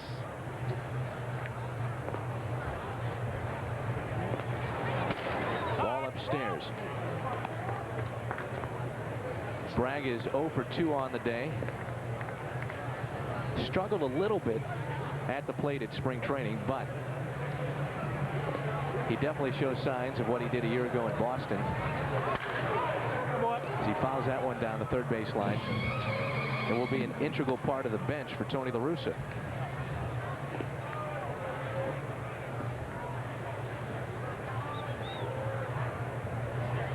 Not a new left fielder, but a right fielder, I guess. That's about where Mark McGuire hit the 2-run shot. 500 feet away or so. Seemed like. He's just waiting. Here's a 2-2 pitch to Darren Bragg. That's laced into left field. Giving chase is Jackson. He can't get there. It goes to the wall. Bragg digs for second. And he has a stand-up double here in the bottom of the 6th for the Cardinals. Anytime I think of Darren Bragg, I think about doubles. 64 doubles the last 2 years with Boston. And because of the green monster in left field, you can see he's an opposite field hitter. Get that pitch out away from him. He knows how to drive the ball to left field. Gets the ball down and gets himself in scoring position for Tatis. So that'll bring up Fernando Tatis, Cardinal third baseman. Chance here at an RBI with Bragg standing at second. Nobody out here in the 6th. Hold him up, Reggie.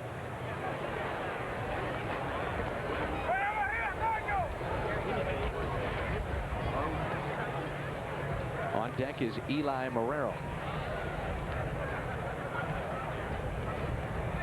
Corbin takes his time from the belt.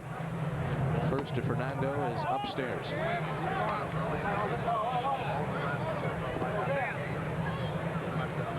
Defensively, Florida straightaways. They take in Fernando Tatis. Corbin has taken his time. Digging out there. And 2 days ago, Tatis hit a home run to the opposite field. And I think they'd like to see him do more of that. Drive the ball the opposite way. to him is on the inside corner. You see when he hits Al, Tatis just opens up his hips more than it seems like some of the other guys. I mean, he explodes into the baseball. He takes his hacks. A little guy, but tremendous power. Ball jumps off his bat. Mike Eastler and I were talking about how he swings the bat. You know, not crazy about where he holds his hands, but he'll work with that until he can convince him to bring him down a little bit. But it makes your swing very long, and what it also does is once you start your swing, it's hard to stop it. Right. And that's why he's fooled frequently on the breaking balls or a fork ball. Tatis was in 55 games a year ago and hit .287 after starting out slow offensively for the Cardinals. Check swing, and he's stayed back. It's a ball. It's now 2-1.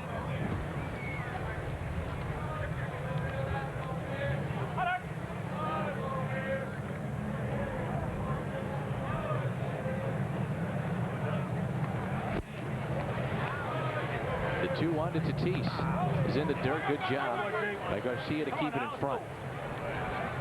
Darren Bragg sits at second. He has a leadoff double. The Cardinals lead this one 2-1 behind Mark McGwire's two-run shot. His 8th of the season. It happened back in the 3rd on an 0-2 pitch. Corbin, a power pitcher, basically fastball and slider.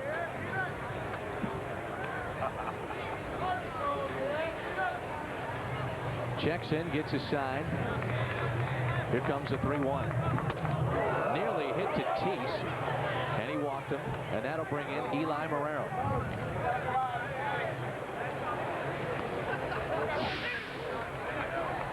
So you hold your hands there, you stride into the ball, and then when that ball coming inside and run on you, you got to spin out of the way quickly.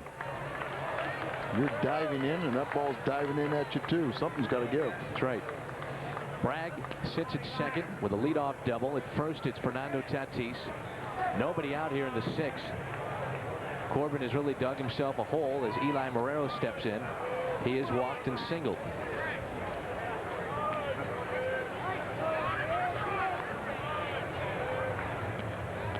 Corbin a check on the runners. Here's the pitch.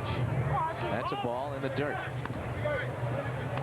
Eli has done it defensively in the first 2 innings. You see what he's done offensively. He threw out a pair of runners to help out Donovan Osborne, who was solid here in his 4th spring training start. He went 5 innings, and Lance Painter bailed him out in the 6th. Next by Corbin. Right down the heart of the plate.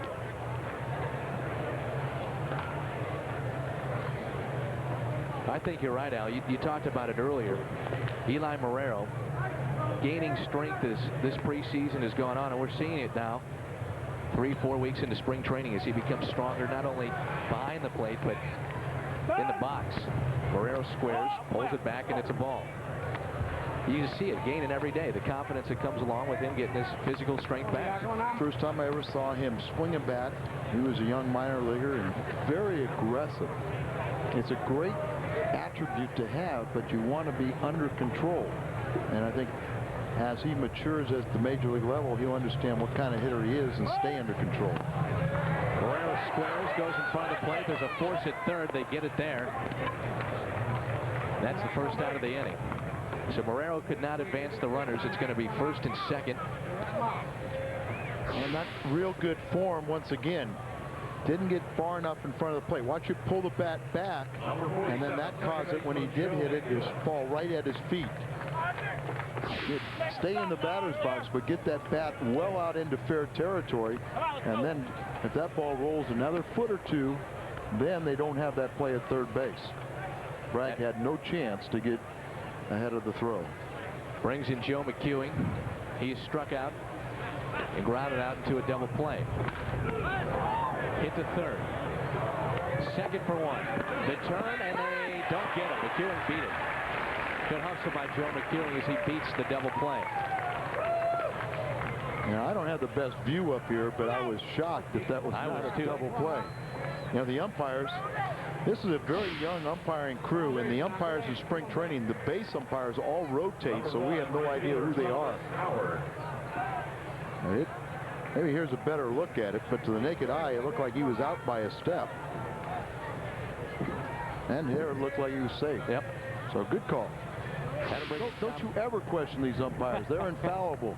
Come on, Dan. Your first game, you're questioning umpires. That'll bring in Thomas Howard. You got to question umpires. That's baseball. Of course, you never did it, I'm sure, when you played. Well, you know what it is you're emotionally attached to one side or the other, so your eyes see it the way your heart desires it to be. The next to Howard is a ball outside. Now 2-0. It is a good reminder that these umpires don't have the time. They got to make a split-second decision, and more times than not, they're correct, unless we're talking about balls and strikes. Thomas Howard hitting .286 this spring training.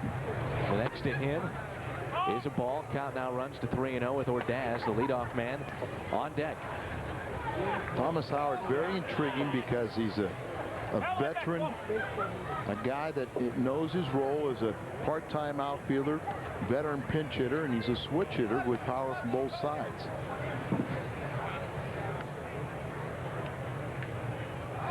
Next by Corman. Swung on 3-0, and it gets away. Tatis is going to try to score.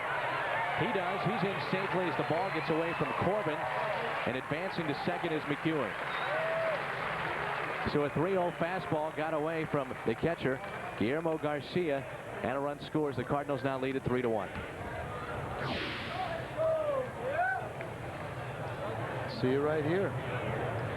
Wild swing and a miss, and Guillermo, I think he might have been crossed up. well, he can play a lot of positions. He's a catcher and a third baseman, does some outfield, but he's not real smooth at the plate. Tatis was safe even before Corbin missed the exchange. Next pitch to Howard. To strike on the outside corner. Thomas did not like the call. Cardinals lead this one 3-1. McGuire, a 2-run homer.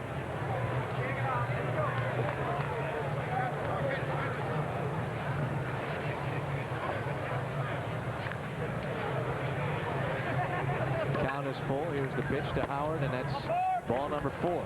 That'll bring in Luis Ordaz, the leadoff man for the Redbirds.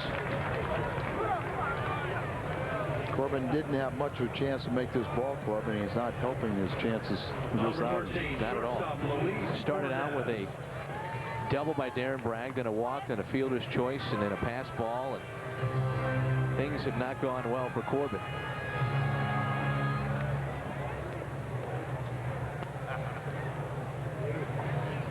Howard sits at first, McEwen at second, and Luis Ordaz at the plate. On deck, J.D. Drew. Cardinals on top 3-1. The first to Luis is a strike.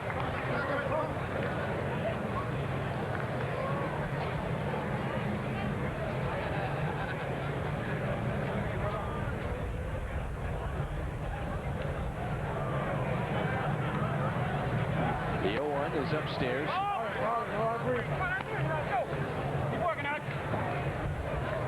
Ordaz is another interesting guy, Al. Another guy that could fit in the picture, maybe not, but these kind of games are important for him, to say the least. He's one of those guys that's on the bubble. Definitely on the bubble, and probably more likely will be headed to AAA. Big cut there, swing and a miss. Now 1-2. Let's take a look at his stance here, Al. At times, one of the complaints as you talk to the coaching staff of the Cardinals, he just ties himself up a little bit. He looks like he's tied up. Well, he looks like he's uncomfortable to begin with. Now, I don't mind his hands being where they are, and they're a little better than when he first showed up at the major leagues, but the rear end thrown out just makes him look unorthodox. That's Gill, a flip to second, and the force gets him. Cardinals are on top 3-1 as we move now to the 7th inning. Stay with us on Fox Sports Midwest. Mark McGuire is done for the afternoon, but don't forget, after the game, we sit down with Big Mac, a half-hour special. Mark McGuire talking history here on Fox Sports Midwest to look at his run to 70 and also on the upcoming season. A myriad of topics that we talk over with Mark McGuire talking history following the game immediately here on Fox Sports Midwest. A couple of changes now for the Cardinals. Rick Croushore comes in to pitch and begin the 7th. That is well hit in the left field. Bragg to the wall. Bounce bounces off the top of the wall and is gone. Kevin Ory, the former Cub, goes deep, and it's now 3-2. Cardinals on top. I told you that Michael Lowell was acquired from the Yankees, one of their fine third base prospect, to be the everyday third baseman, but he was diagnosed with testicular cancer. So Kevin Ory, who was a disappointment last year, really hasn't done much this spring to put himself back into the picture, but this home run does help. First pitch off of Croushore and ties it, or not tie the game. It makes it a 3-2 ball game. The Cardinals got that go-ahead run in the last half of the inning. Now steps in Ryan Jackson. That ball is hit to second base. McEwing is there. A flip to first, and there's one away. Croushore appearing 41 times last year. Did not win a game, but he had 8 big saves and had some of his best games in dramatic fashion in closing out contests with the Astros. He's on the bubble, this ball club. That's showing you the strength of this team and how much competition there is in this bullpen now. Brings in the catcher, Guillermo Garcia, and he takes a strike. Big Mac is done for the afternoon. A 2-run shot in the third, his 8th of the spring training. Signing some autographs, and that's what the folks are here to see. McGuire hit a home run and possibly, just maybe, get a ball signed, a hat signed, a poster. You know, I think he's going to make the team. He's got a shot, Al. I'm not sure, though. Lifted down the first base line and foul. You talk about McGuire making the team. It's kind of humorous at times. You hear Tony La Russa say, well, J.D. Drew still hasn't made this team. He's got to prove himself. Well, it is a foregone conclusion. J.D. Drew is on this team. He'll be in opening day. You know, McGuire did have a great line the other day, and he was just giving an indication of his good sense of humor at the expense of Alan Bennis. But Alan was standing right there, and somebody asked him, you set any goals for this year? And he goes, yeah, I want to see Alan Bennis pitch before I retire. I'm sure Bennis took it with a big smile. He did. He kind of laughed about it. But, you know, McGuire's been told what a great pitcher that Alan Bennis is, and yet he hasn't seen him yet. So right. Someday he'll get to see that. Someday. In steps Benji Gill. Pops straight back. Croushaw's now ahead in the count. You know, Croushore did throw that first pitch home run ball, but you know, sometimes you sit there and you go, well, what's your goal? Do you want to get ahead with somebody? You throw your first pitch, you happen to hit it out, and you go, all right, as long as you let that be the only score, you still had a good, successful outing. That ball is laced into right field. Giving chase is Thomas Howard. He won't get there. And it's a 2-out single for Benji Gill.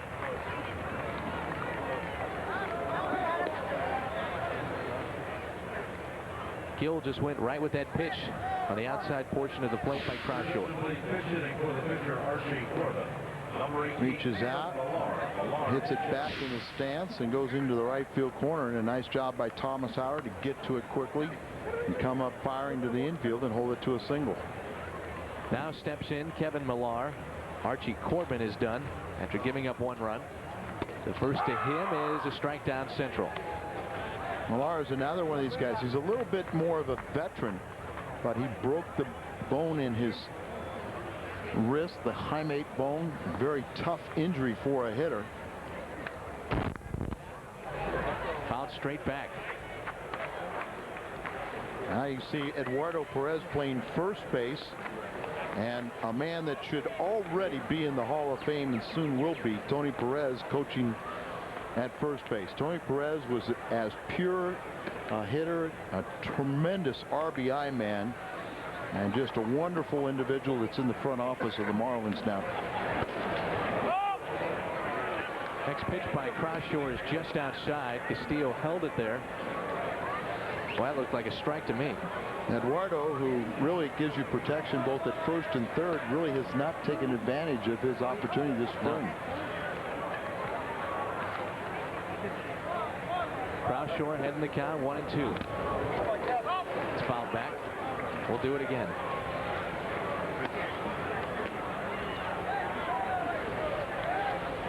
Louis runs for Florida off a solo shot by Kevin Ory here in the 7th off Croushore. That made it 3-2 and a sac fly by Luis Castillo, the second baseman, back in the third. And it's 3-2 Cardinals. That's popped up. McEwen calls for it. He has it.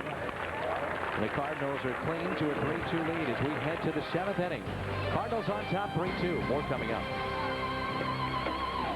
3-2. Let's take a look at this day in Cardinal history. It's brought to you by Schnucks. March 21st, 1963. Shawan Dunston was born in Brooklyn, New York. Now he's part of the Redbirds. Now pitching for the Marlins, number 20, Brian Edmondson. J.D. Drew steps in. He's 0 for 3 on the day with a strikeout. And on deck it'll be Eduardo Perez, then a pinch hitter for Croushaw's spot in the lineup. Off-speed pitch, catches the outside corner.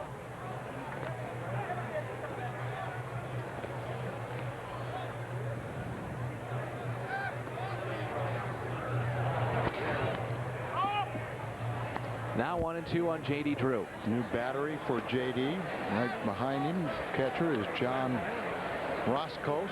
He's a non-roster player, and then Edmondson pitching. Drew laces that one into right center field. He rounds first. He's going to try for second. Here's a throw, and J.D. is in there safely. Boy, he has got some kind of speed. He legs out a double. Well, it's a base hit, but it's going to look like a ringing double in the box score. Not hit particularly hard, but this guy has a great instincts on the field. Running hard, he's looking out there, he's watching, he's running hard out of the batter's box, makes a commitment. You notice how he never looked down to see where the first base bag was. He already knew where it was, and that's a great asset. Now it's Eduardo Perez. He takes a breaking ball for a strike. Edmondson, Brian, he was with a big club last year. He gave up one of those majestic home runs in the 50s to McGuire last year. Breaking ball just misses. And Edmondson is a sinker type pitcher, and he threw a sinking fastball. If people remember, one of the ones that McGuire golfed off the shoe tops and then hit it 450 to the right center field. Perez laces that one down the right field line. Off the wall. J.D. Drew is going to round third. He's going to score, and the Cardinals are on top 4-2 as Eduardo Perez has himself an RBI double here in the 7th. Well, that's good news for Perez because he really had not been hitting the ball. He always says he has a slow spring, but he's not in a position where he can afford to have one. Hits the ball. He's got a lot of power. He had about 17 home runs a couple years ago for Cincinnati. Opposite field, right up against the wall. And that's a big insurance run. That crossed the plate in the person of J.D. Drew, and another one sitting out there in Perez's favor. The man that can drive men is Shawn Dunston.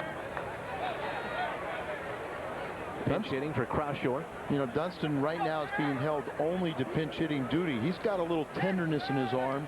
You know, what a cannon he has, but he's found it bouncing back from the infield to the outfield. It's a little tender right now. Next one to Shawn is just outside.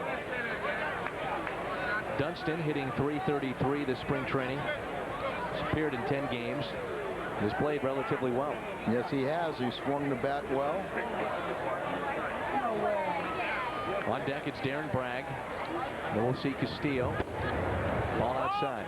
Saw Shawn last night at the team headquarters, and he was waiting to pick up a buddy there, and a couple happened to come by and said, "John, we really appreciate your time in Chicago, and you know, really been a fan of yours." And I said, "Isn't it nice that Shawn's now in the big leagues?" He's got away from those AAA Cubs. What was his response to that? Well, he kind of tried his head, I bet. He tried to explain it to the gentleman about, you know, I'm getting a little bit of razzing about my comments about loving the Cubs. Yeah. Next one to Shawn is fouled straight back. Helps to know who your audience is. It does help to know who your audience is. And who's is. paying your check. The Birds on the back in 1999. That will be interesting, though, when he goes back to Wrigley Field wearing a Cardinal uniform. against the Cubs. The next to Dunston. Foul. We'll do it again. It's 3-2.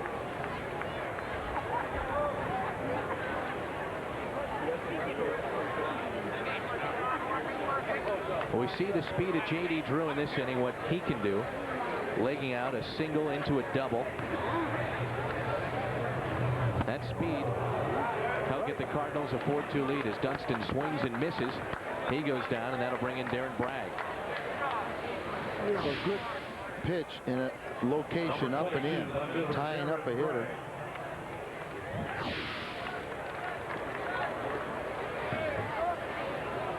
Primarily, Edmondson has a sinker, but there's probably a four-seamer up there tying him up. And he has a breaking ball. He's not expected to make the ball club. First pitch to Darren Bragg, catches the outside corner. That's a strike. Bragg in the 6th inning led off that inning with a double and scored. You can see Bragg, there's a sinker ball grip. He might change it in the glove. There's a sinker. Misses outside and low. But you can see where primarily he'll probably try and keep a lot of balls away from him, and that's pitching into the strength of Bragg, who is an opposite field hitter. The 1-1 to Darren Bragg. Change up there. You got it, Brian. You got it. On deck, it's Castillo.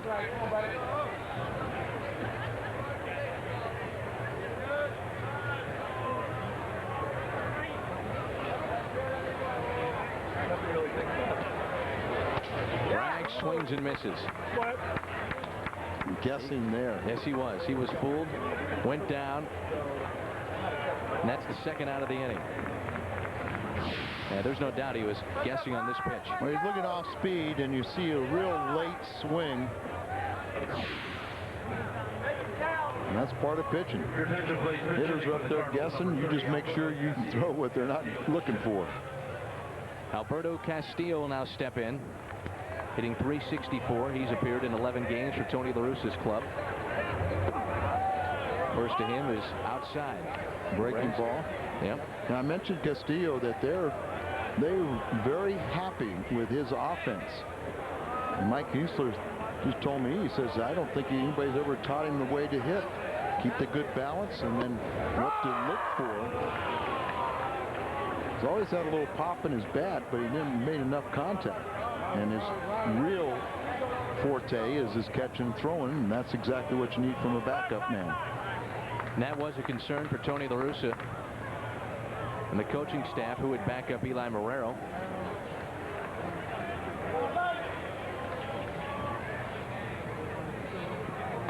Next to Castillo, misses.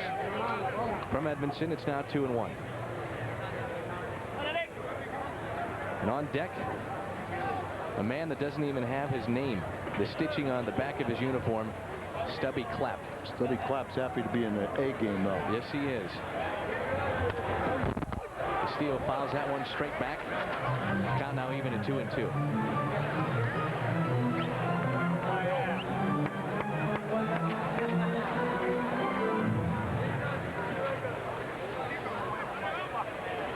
Now you're a guy that's been around baseball for a long, long time. You got to love guys like Stubby Clapp that are still around late in spring training and just having some fun with the big club. Oh, actually, and we're talking about Stubby Clapp, the on-deck hitter. He's already was never really in camp. You know, kind of at the minor leagues. But the beauty of having this facility is you can reach down and take a guy from the minor leagues and walk across the hallway and join the big leaguers, and maybe you can always impress somebody. But now at the plate, it's Alberto Castillo. Full count. Edmondson looks in, gets his sign. Perez at second. Here's the pitch.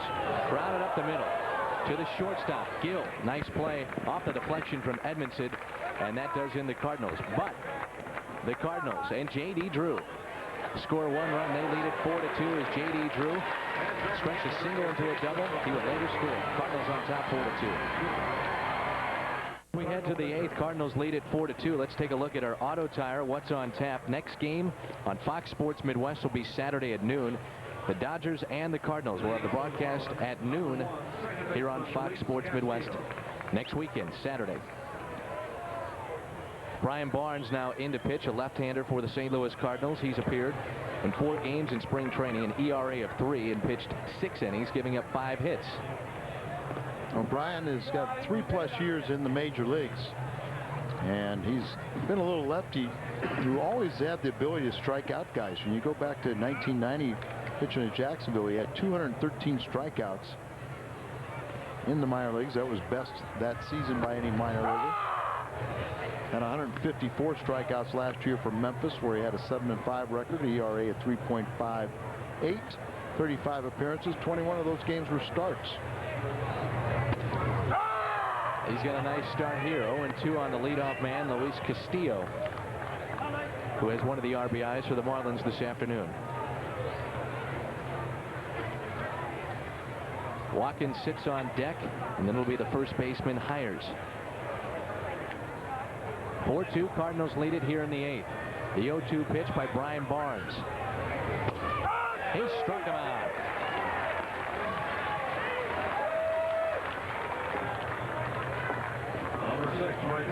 Castillo's got to swing the bat, Al.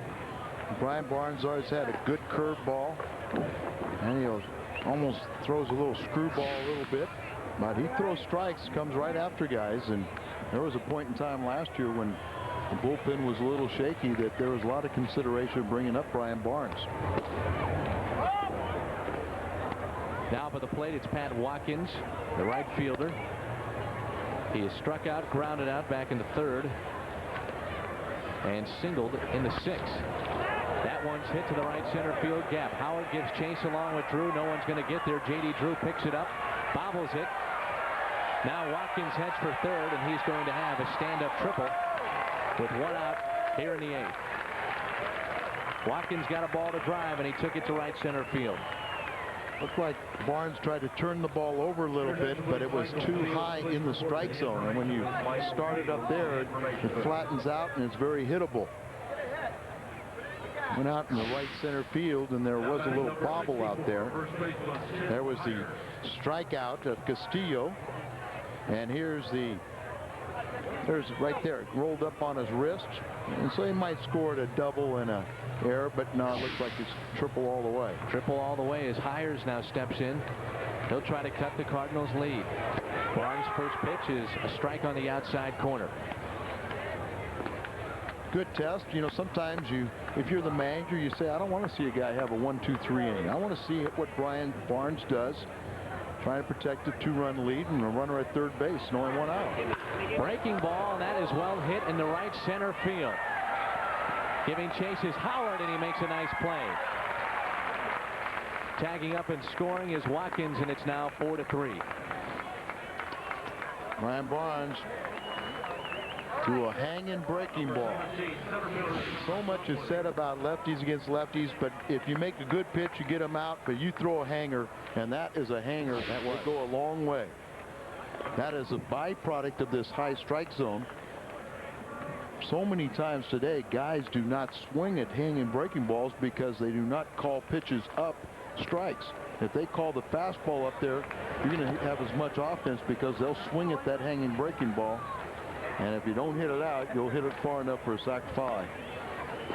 What do you think has been the consensus among most major leaguers as far as the strike zone and the way it's been called now in spring training?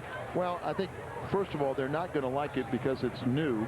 And then I think they're all convinced that it's only a show in spring training, and then umpires will go back to their normal strike zone. That seems to be the case. Anytime that they tinker with the zone, it's done in spring training. The complaints are made. But then it switches back to the way it was the year before for the last 5 years or 10 years or whatever it may be. Barnes misses outside.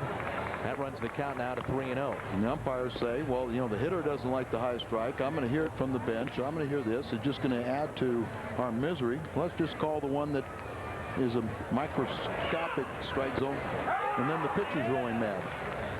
So you only have, out of a 25-man roster, you only have 10 or 11 pitchers. Right. So you have more position players, so they only keep them guys happy. Dunwoody is their center fielder. 3-1 is the count, and that's a ball outside. He walks with 2 outs here in the 8th, and the Cardinals up 4-3. That'll bring in Kevin Ory. His last time up was a solo home run in the 7th off of Rick Croushore.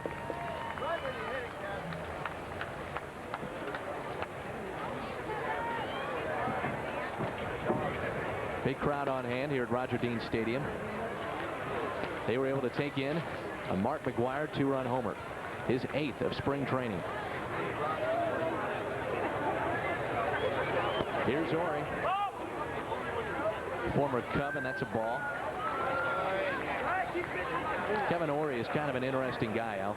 You mentioned it, how the Marlins and their organization has been disappointed with him, and he has been disappointing since coming over from Chicago. A lot of high expectations when he was in the Windy City, and a lot of high expectations here in Florida as well.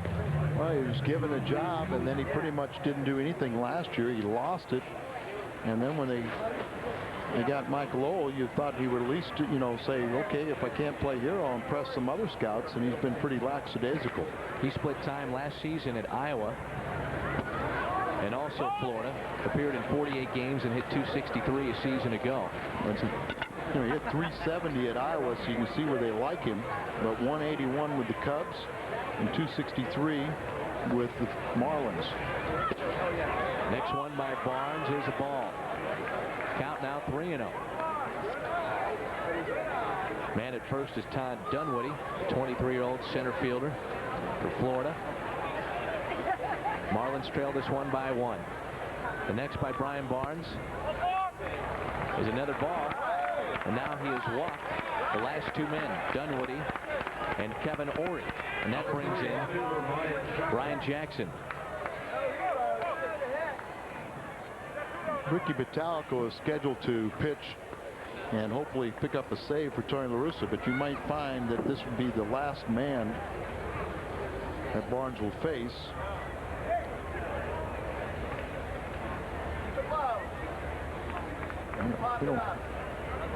Not sure about their catcher now, whether he's a right or left-handed hitter. This is the left fielder, Ryan Jackson. He's 0 for 3 today, and he takes a strike on the first pitch from Brian Barnes.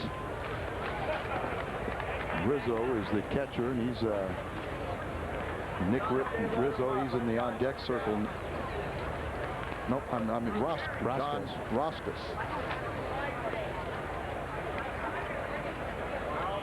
Rizzo was in Midnight Cowboy, wasn't he? The 0-1 by Barnes, swung on and missed by Jackson. Count now 0-2. Even though it's disappointing inning so far from Barnes, that he still kept on setting many contests or goals inside that inning, and if he gets the man right here, then you say, hey, he's preserved the lead and he's done his job. The 0-2. Outside.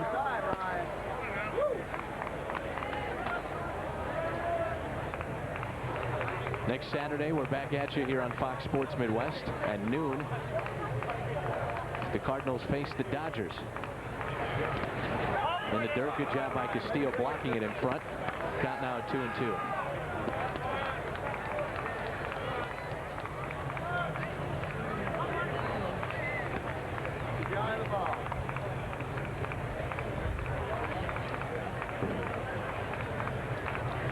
Dunwoody at second.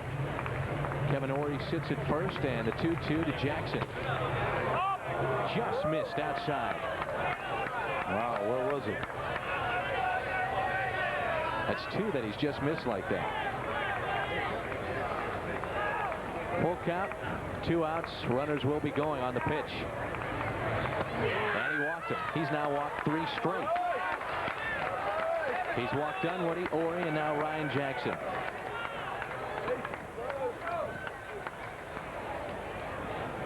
Tony La Russa and Dave Duncan can't be happy about that, as Barnes tries to settle down and get the final out here in the 8th. Dunwoody at third, Kevin Ory at second, and Ryan Jackson, he sits at first. Roscos, John Roscos, the catcher, hitting .333 in spring training. Played in 11 games so far for the Marlins. He steps in against Brian Barnes. First by Barnes is a strike.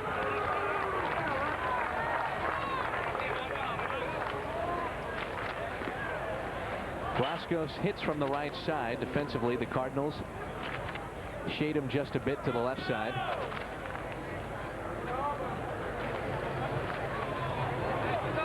The 0-1 from Barnes. Upstairs.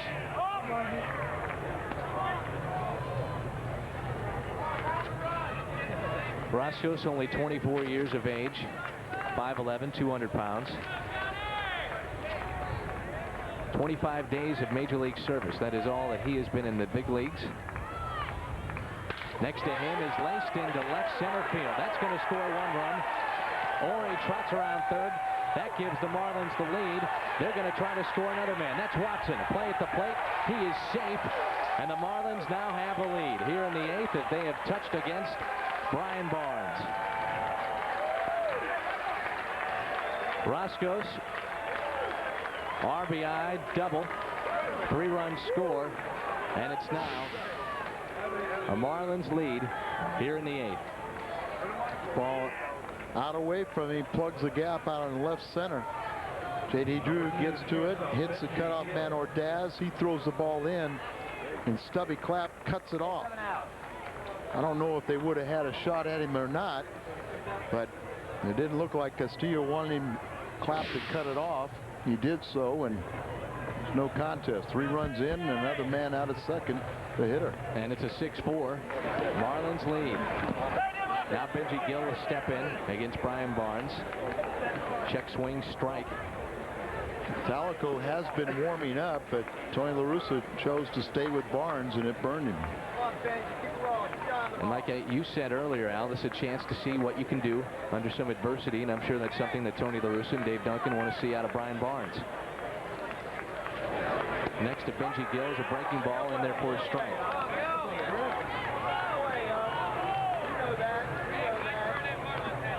Some tough decisions down the stretch for Tony La Russa.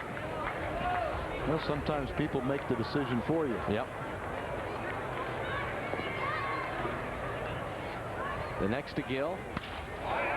Hits sharply. Bounces off of Clapp into left field. Roscos is going to score. There's a play at second. And in safely is Benji Gill with an RBI. And it's now a 7-4 Marlins lead.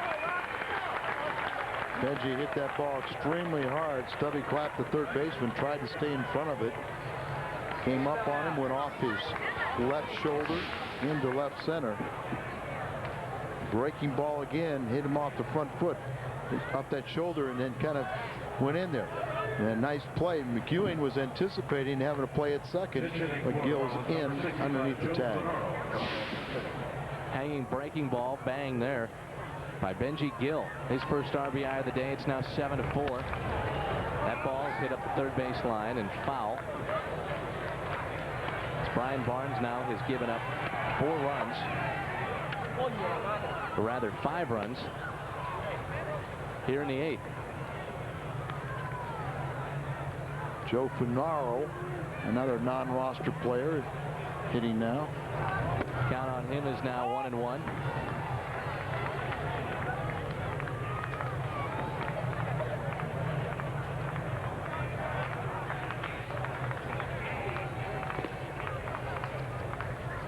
The next by Barnes. Swung on and missed. 1-2. A rough outing here for Brian Barnes. He came in, he had the lead. Hey, finish him up. All of a sudden, now it's 7-4. The Marlins on top here in the 8th.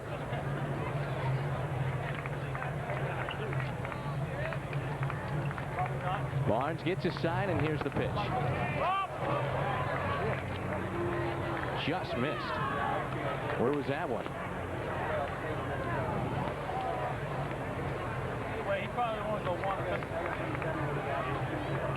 Bernardo steps in now with a 2-2 count. 2 outs here in the 8th. Cardinals trailing 7-4. The pitch by Barnes. Swung on, hit into center, giving chase is J.D. Drew. He slides, can't make the play. A run is going to score. Bernaro heads for second, and he's in there. It's now an 8-4 Marlins lead.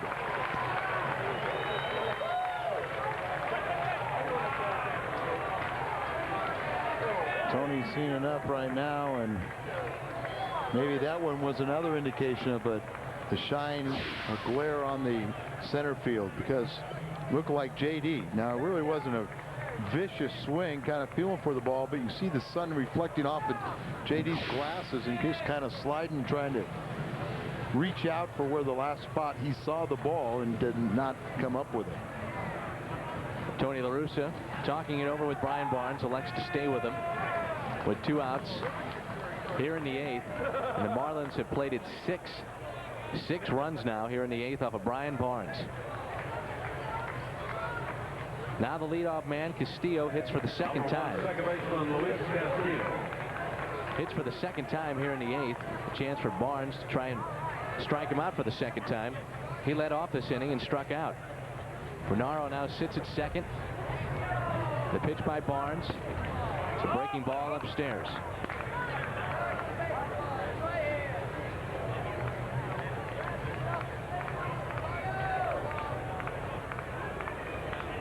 The next to Castillo is laced straight up the middle. Bernaro rounds third. J.D. Drew comes up gunning. That's offline. It's an RBI for Castillo. It's now a 9-4 game.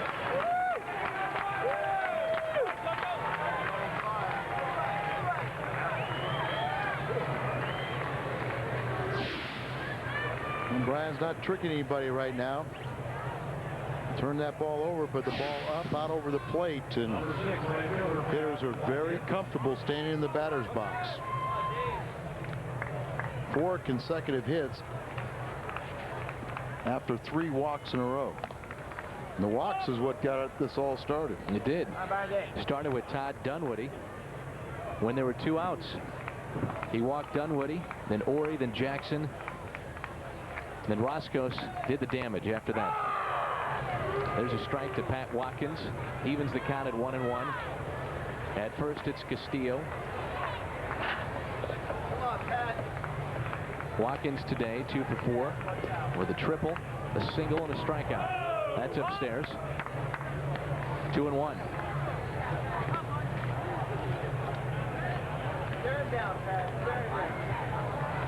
Nine to 4, the Marlins on top. They have played it 7.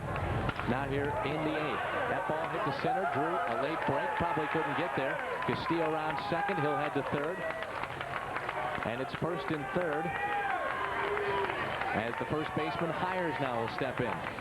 All they're really doing is just putting the ball in play. Yep. They had no chance on that ball. Just lifted over the infield. And Number 64, first baseman Tim Hires.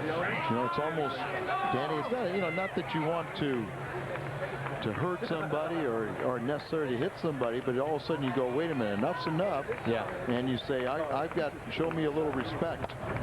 You got guys running up to the batter's box right now because they're very comfortable at the plate. Now Hires steps in. He has an RBI already in this inning with a sac fly. That's the first strike to him. Evens the count at 1-1. Castillo sits at third base. Watkins at first. And all their scoring, Al, has been done with 2 outs.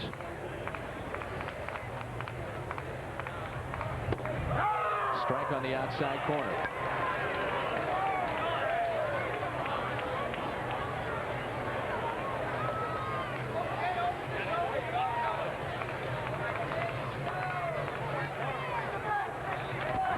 Barnes comes set. Gets the sign from Castillo. Here's the pitch. That ball is well hit into right field. Thomas Howard is there and makes the play. Well hit, but Howard was right there. The Marlins plate 7 off that man, Brian Barnes. And they lead it 9-4 as we head to the bottom of the 8th. Hey, Cardinal fans, today's play of the game is brought to you by Brewery Fresh Budweiser, the official beer of Major League Baseball. This Bud's for you. What a shock. Mark McGuire makes our play of the game. Happened back in the third, a 2-run shot. That gave the Cardinals a short-lived lead. His 8th of spring training, and Mark McGwire is our play of the game. We have a new pitcher now. It's Matt Manti, the closer for the Florida Marlins. He'll pitch the 8th. He'll face Stubby Clapp. First one by Clapp is laced up the third baseline for a base hit. He'll dig around first. There's going to be a play at second. He dives in, and he is out. Oh, I think he was safe, but you can't take that chance when you're trailing. It's good to be aggressive, but when you're trailing by 5 runs and you got a base hit, you better be conservative. And if you're going to try and be aggressive and take a chance, you better make sure you're safe. A good hustle right here by the left fielder. Gets a strong throw right there. I thought the hand did get in ahead of the glove. There's no question he's safe, but you can't take a chance that the umpire might call you out. Yep. Good job by Castillo to apply the tag. Now it's Joe McEwen who steps in with 1 out here in the 8th against Manti. Matt Manti has appeared in 5 games so far in spring training. Pitched 5 innings, only given up 2 hits, no runs. And on deck, it's Howard. Manti throws in the mid-90s, and a guy by the name of Braden Looper also throws the ball pretty darn hard, and he'll be their setup man for Manti during the regular season. Manti split time between Charlotte and Florida. Picked up 9 saves to close out for the big club. McEwen fouls one away. He was a Rule 5 draftee from Seattle back in '91. And in '94, he was selected by Florida in a Rule 5 draft. He's had some physical problems. '95, strained back, and then a herniated disc in his back.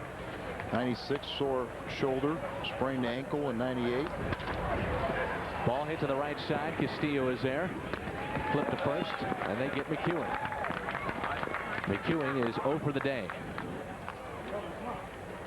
Cardinal Baseball on Fox Sports Midwest is brought to you in part by Applin, proud sponsor of Cardinal Baseball here on Fox Sports Midwest. And that'll bring in Thomas Howard.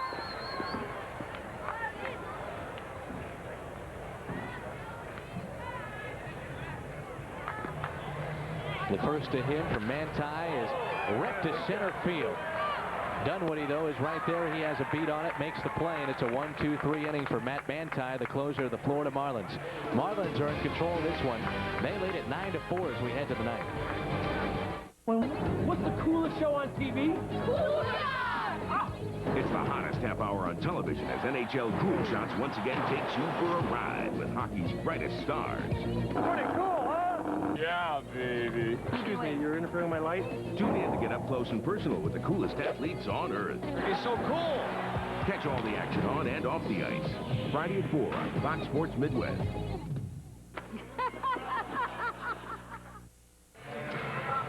Hey, folks, don't forget about Busch Magnet Schedule. On opening day, April 5th, and on Friday, April, it's also Busch Magnetic Schedule night at the ballpark. That is on the 5th. Those fans 21 and over will receive a magnetic schedule featuring the '99 Cardinals season, courtesy of Busch Beer. That's opening day and also April 5th and April 9th. So April 5th, April 9th, when the Cards battle the Reds, it's Busch Magnetic Schedule night.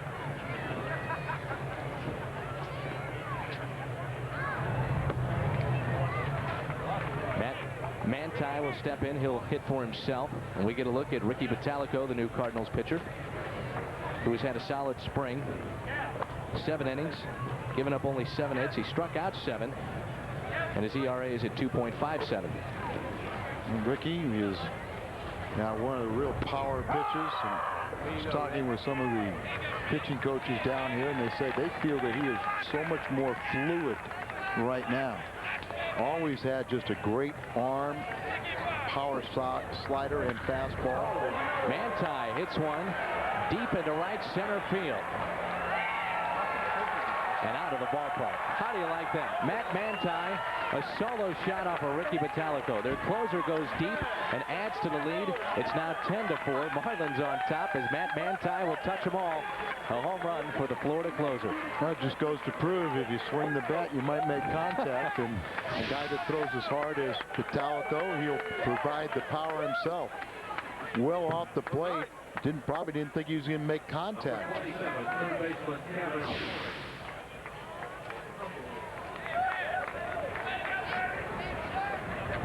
In steps now Kevin Ory, who also has a home run. He takes a strike. Manti, a solo shot here in the ninth. The Florida closer. It's now a 10-4 game. Marlins on top. Ory swings and misses at the next. A breaking ball. And the count now goes to 0-2. A rare game for the Cardinals where they're out homered by the opposition.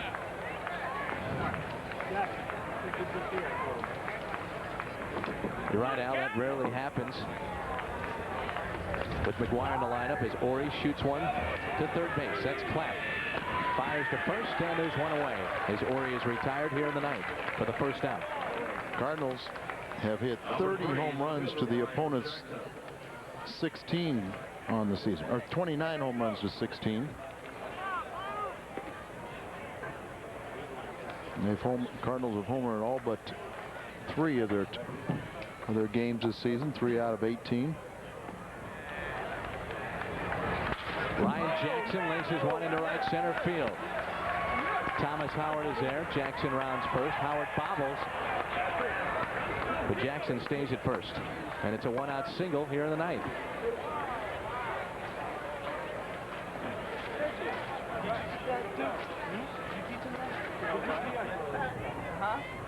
Number 19, catcher John Roscoe. Ryan Jackson stays right on the ball, eyes riveted, watches the contact, and his follow through. This is Roscoe. Check swing and a strike from Ricky Vitalico. With Ryan Jackson sitting at first. Manti already with a solo home run to make it 10-4. Pitch to Roscoe is skied down the right field line and out of play and into the seats here at Roger Dean Stadium. Roscoe, you'll remember, had a big hit, Al, in the 8th. A triple that scored 3. Pretty close game back there until that big hit broke through. Yep. And then there was 3 more RBI hits after that. On deck is Gill. The next from Vitalico is outside.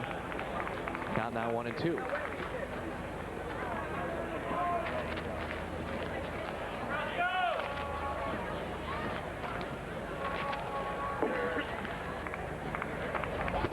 Breaking ball, and he froze it. Now 2 away. Nice pitch by Ricky Vitalico. A lot of fans have made the trek from St. Louis Number 2, shortstop to Jupiter, Florida, to see Big Mac hit number 8 of the spring in the 3rd. At that point in time, it looked like the Cardinals were well on their way. But the wheels came flying off in the 8th inning. It was a 7-run 8th for the Marlins. A lot of Cardinal fans here, Al.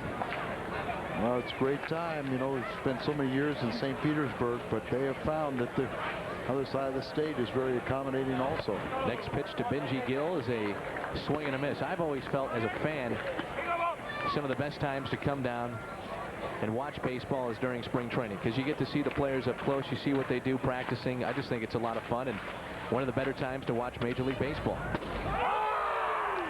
I've had conversation with Jim Sill. He and his wife Donna are here. We're on some of our great sponsors. Jim's with Pizza Hut, and he said he's just thoroughly enjoyed not only the major leagues but then strolling around the minor league game. 2-2 the count now on Benji Gill here in the top of the ninth. Watching inter-squad games, he saw Adam Bennis the other day with older brother Alan watching. Next to Gill is a breaking ball and a swing and a miss.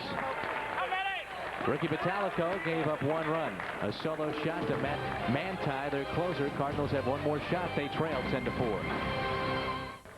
St. Louis Cardinals baseball on Fox Sports Midwest is brought to you by Budweiser. Brewery Fresh Budweiser, the official beer of Major League Baseball. By your local friendly Missouri, Illinois Dodge dealers. And by Southwest Airlines. With fares so low, you have the freedom to go places. Fly Southwest, the official airline of the St. Louis Cardinals. We begin the bottom of the ninth. Cardinals trail this one 10-4. Luis Ordaz will lead it off. And he fouls it straight back as we begin the ninth.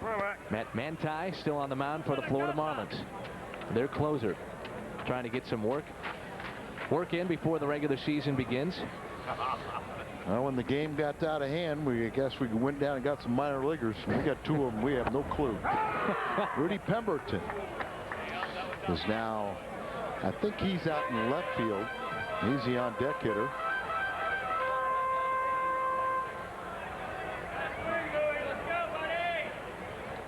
Count now on Ordaz is 0-2 with Pemberton on deck.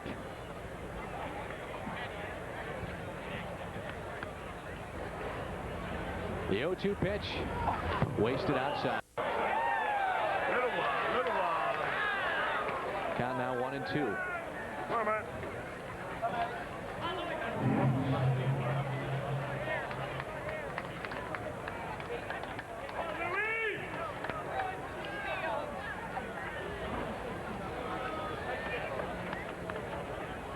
Manti is set. Here's the 1-2. Breaking ball.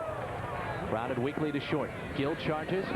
Off the bag at first, and Ordaz is safe.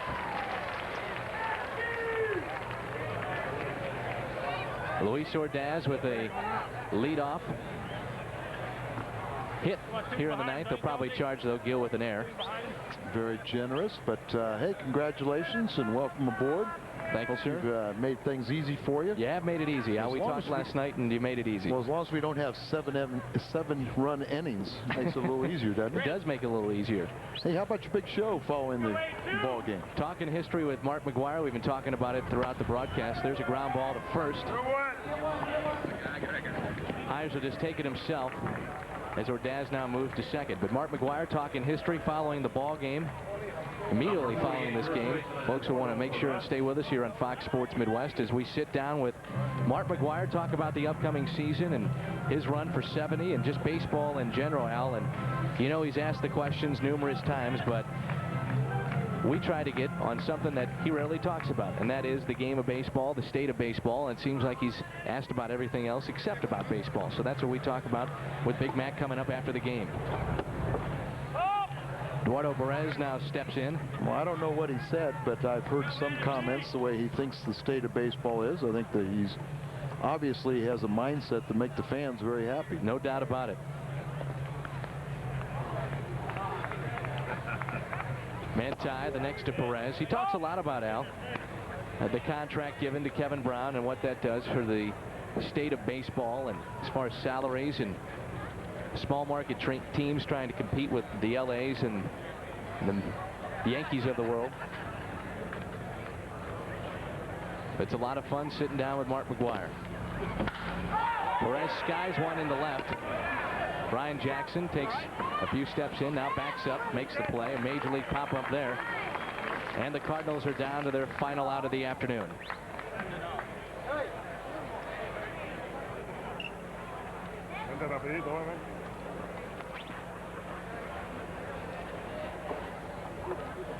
Here's Tony La Russa. You know, the one thing about spring training is you would like to win every possible game, but you still want to make sure that you get your work in, you get the players the opportunity to say they had a fair chance to make the ball club, and it may cost you a game here and there. Fouled straight back as Manti is trying to close this one out. 10-4. Marlins on top. Another young minor league player. He's playing right field. That's the only thing I could tell you. But our roster goes up to 76. 83 is not on it. Manti wastes one outside. It's now 1-1. All right, keep working. Cardinals down to their final out. The 8th inning did in the Redbirds. Brian Barnes struggled, gave up 7 runs in that 8th inning. Florida would add another one in the 9th, and it's now 10-4.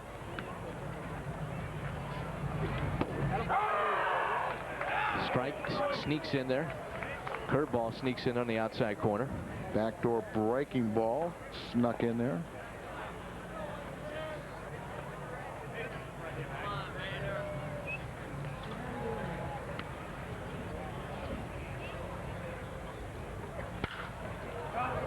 Fouled up the third base line, out of play and into the stands.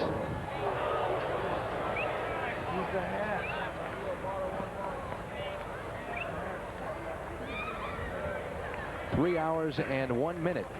So we just went over the 3-hour mark for this game. That long 8th inning by Florida prolonged it. Next by Manti is outside. Well, we've seen some of the future of Florida, Al, and you talk about the year 2001, 2002, where they hope to move into a new ballpark. The Florida Marlins have a lot of talent they're going to be talking about, and we saw some of it today. They really, really do. They've made a lot of great acquisitions. You know, they traded a lot of their World Championship team away, but they got a lot of talent in return. And at this stage, it would make no sense for them to go out and sign a bunch of free agents. Right. You know, they're not going to win. Their hope is that these kids will mature, they'll be ready for the big leagues, and the Atlanta Braves will be that much older. Yep. That's what you got to hope for.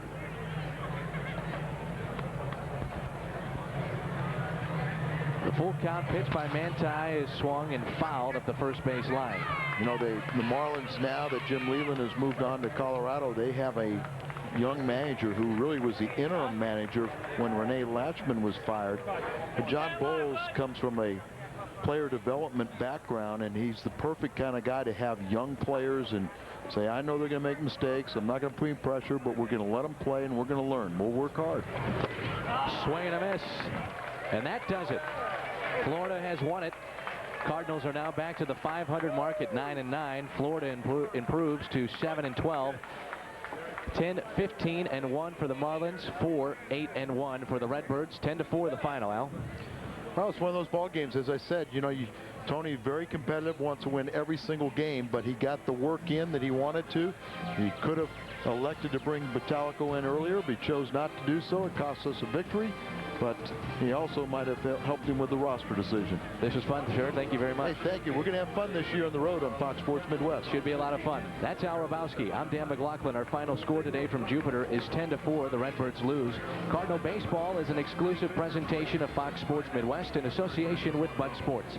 Our next Cardinal telecast will be next Saturday, 12 noon, when the LA Dodgers visit Jupiter, Florida. Stay tuned. After the game, it's Mark McGwire talking history right after this next break on Fox Sports Midwest. Stay with us. Mark McGwire talking history is next.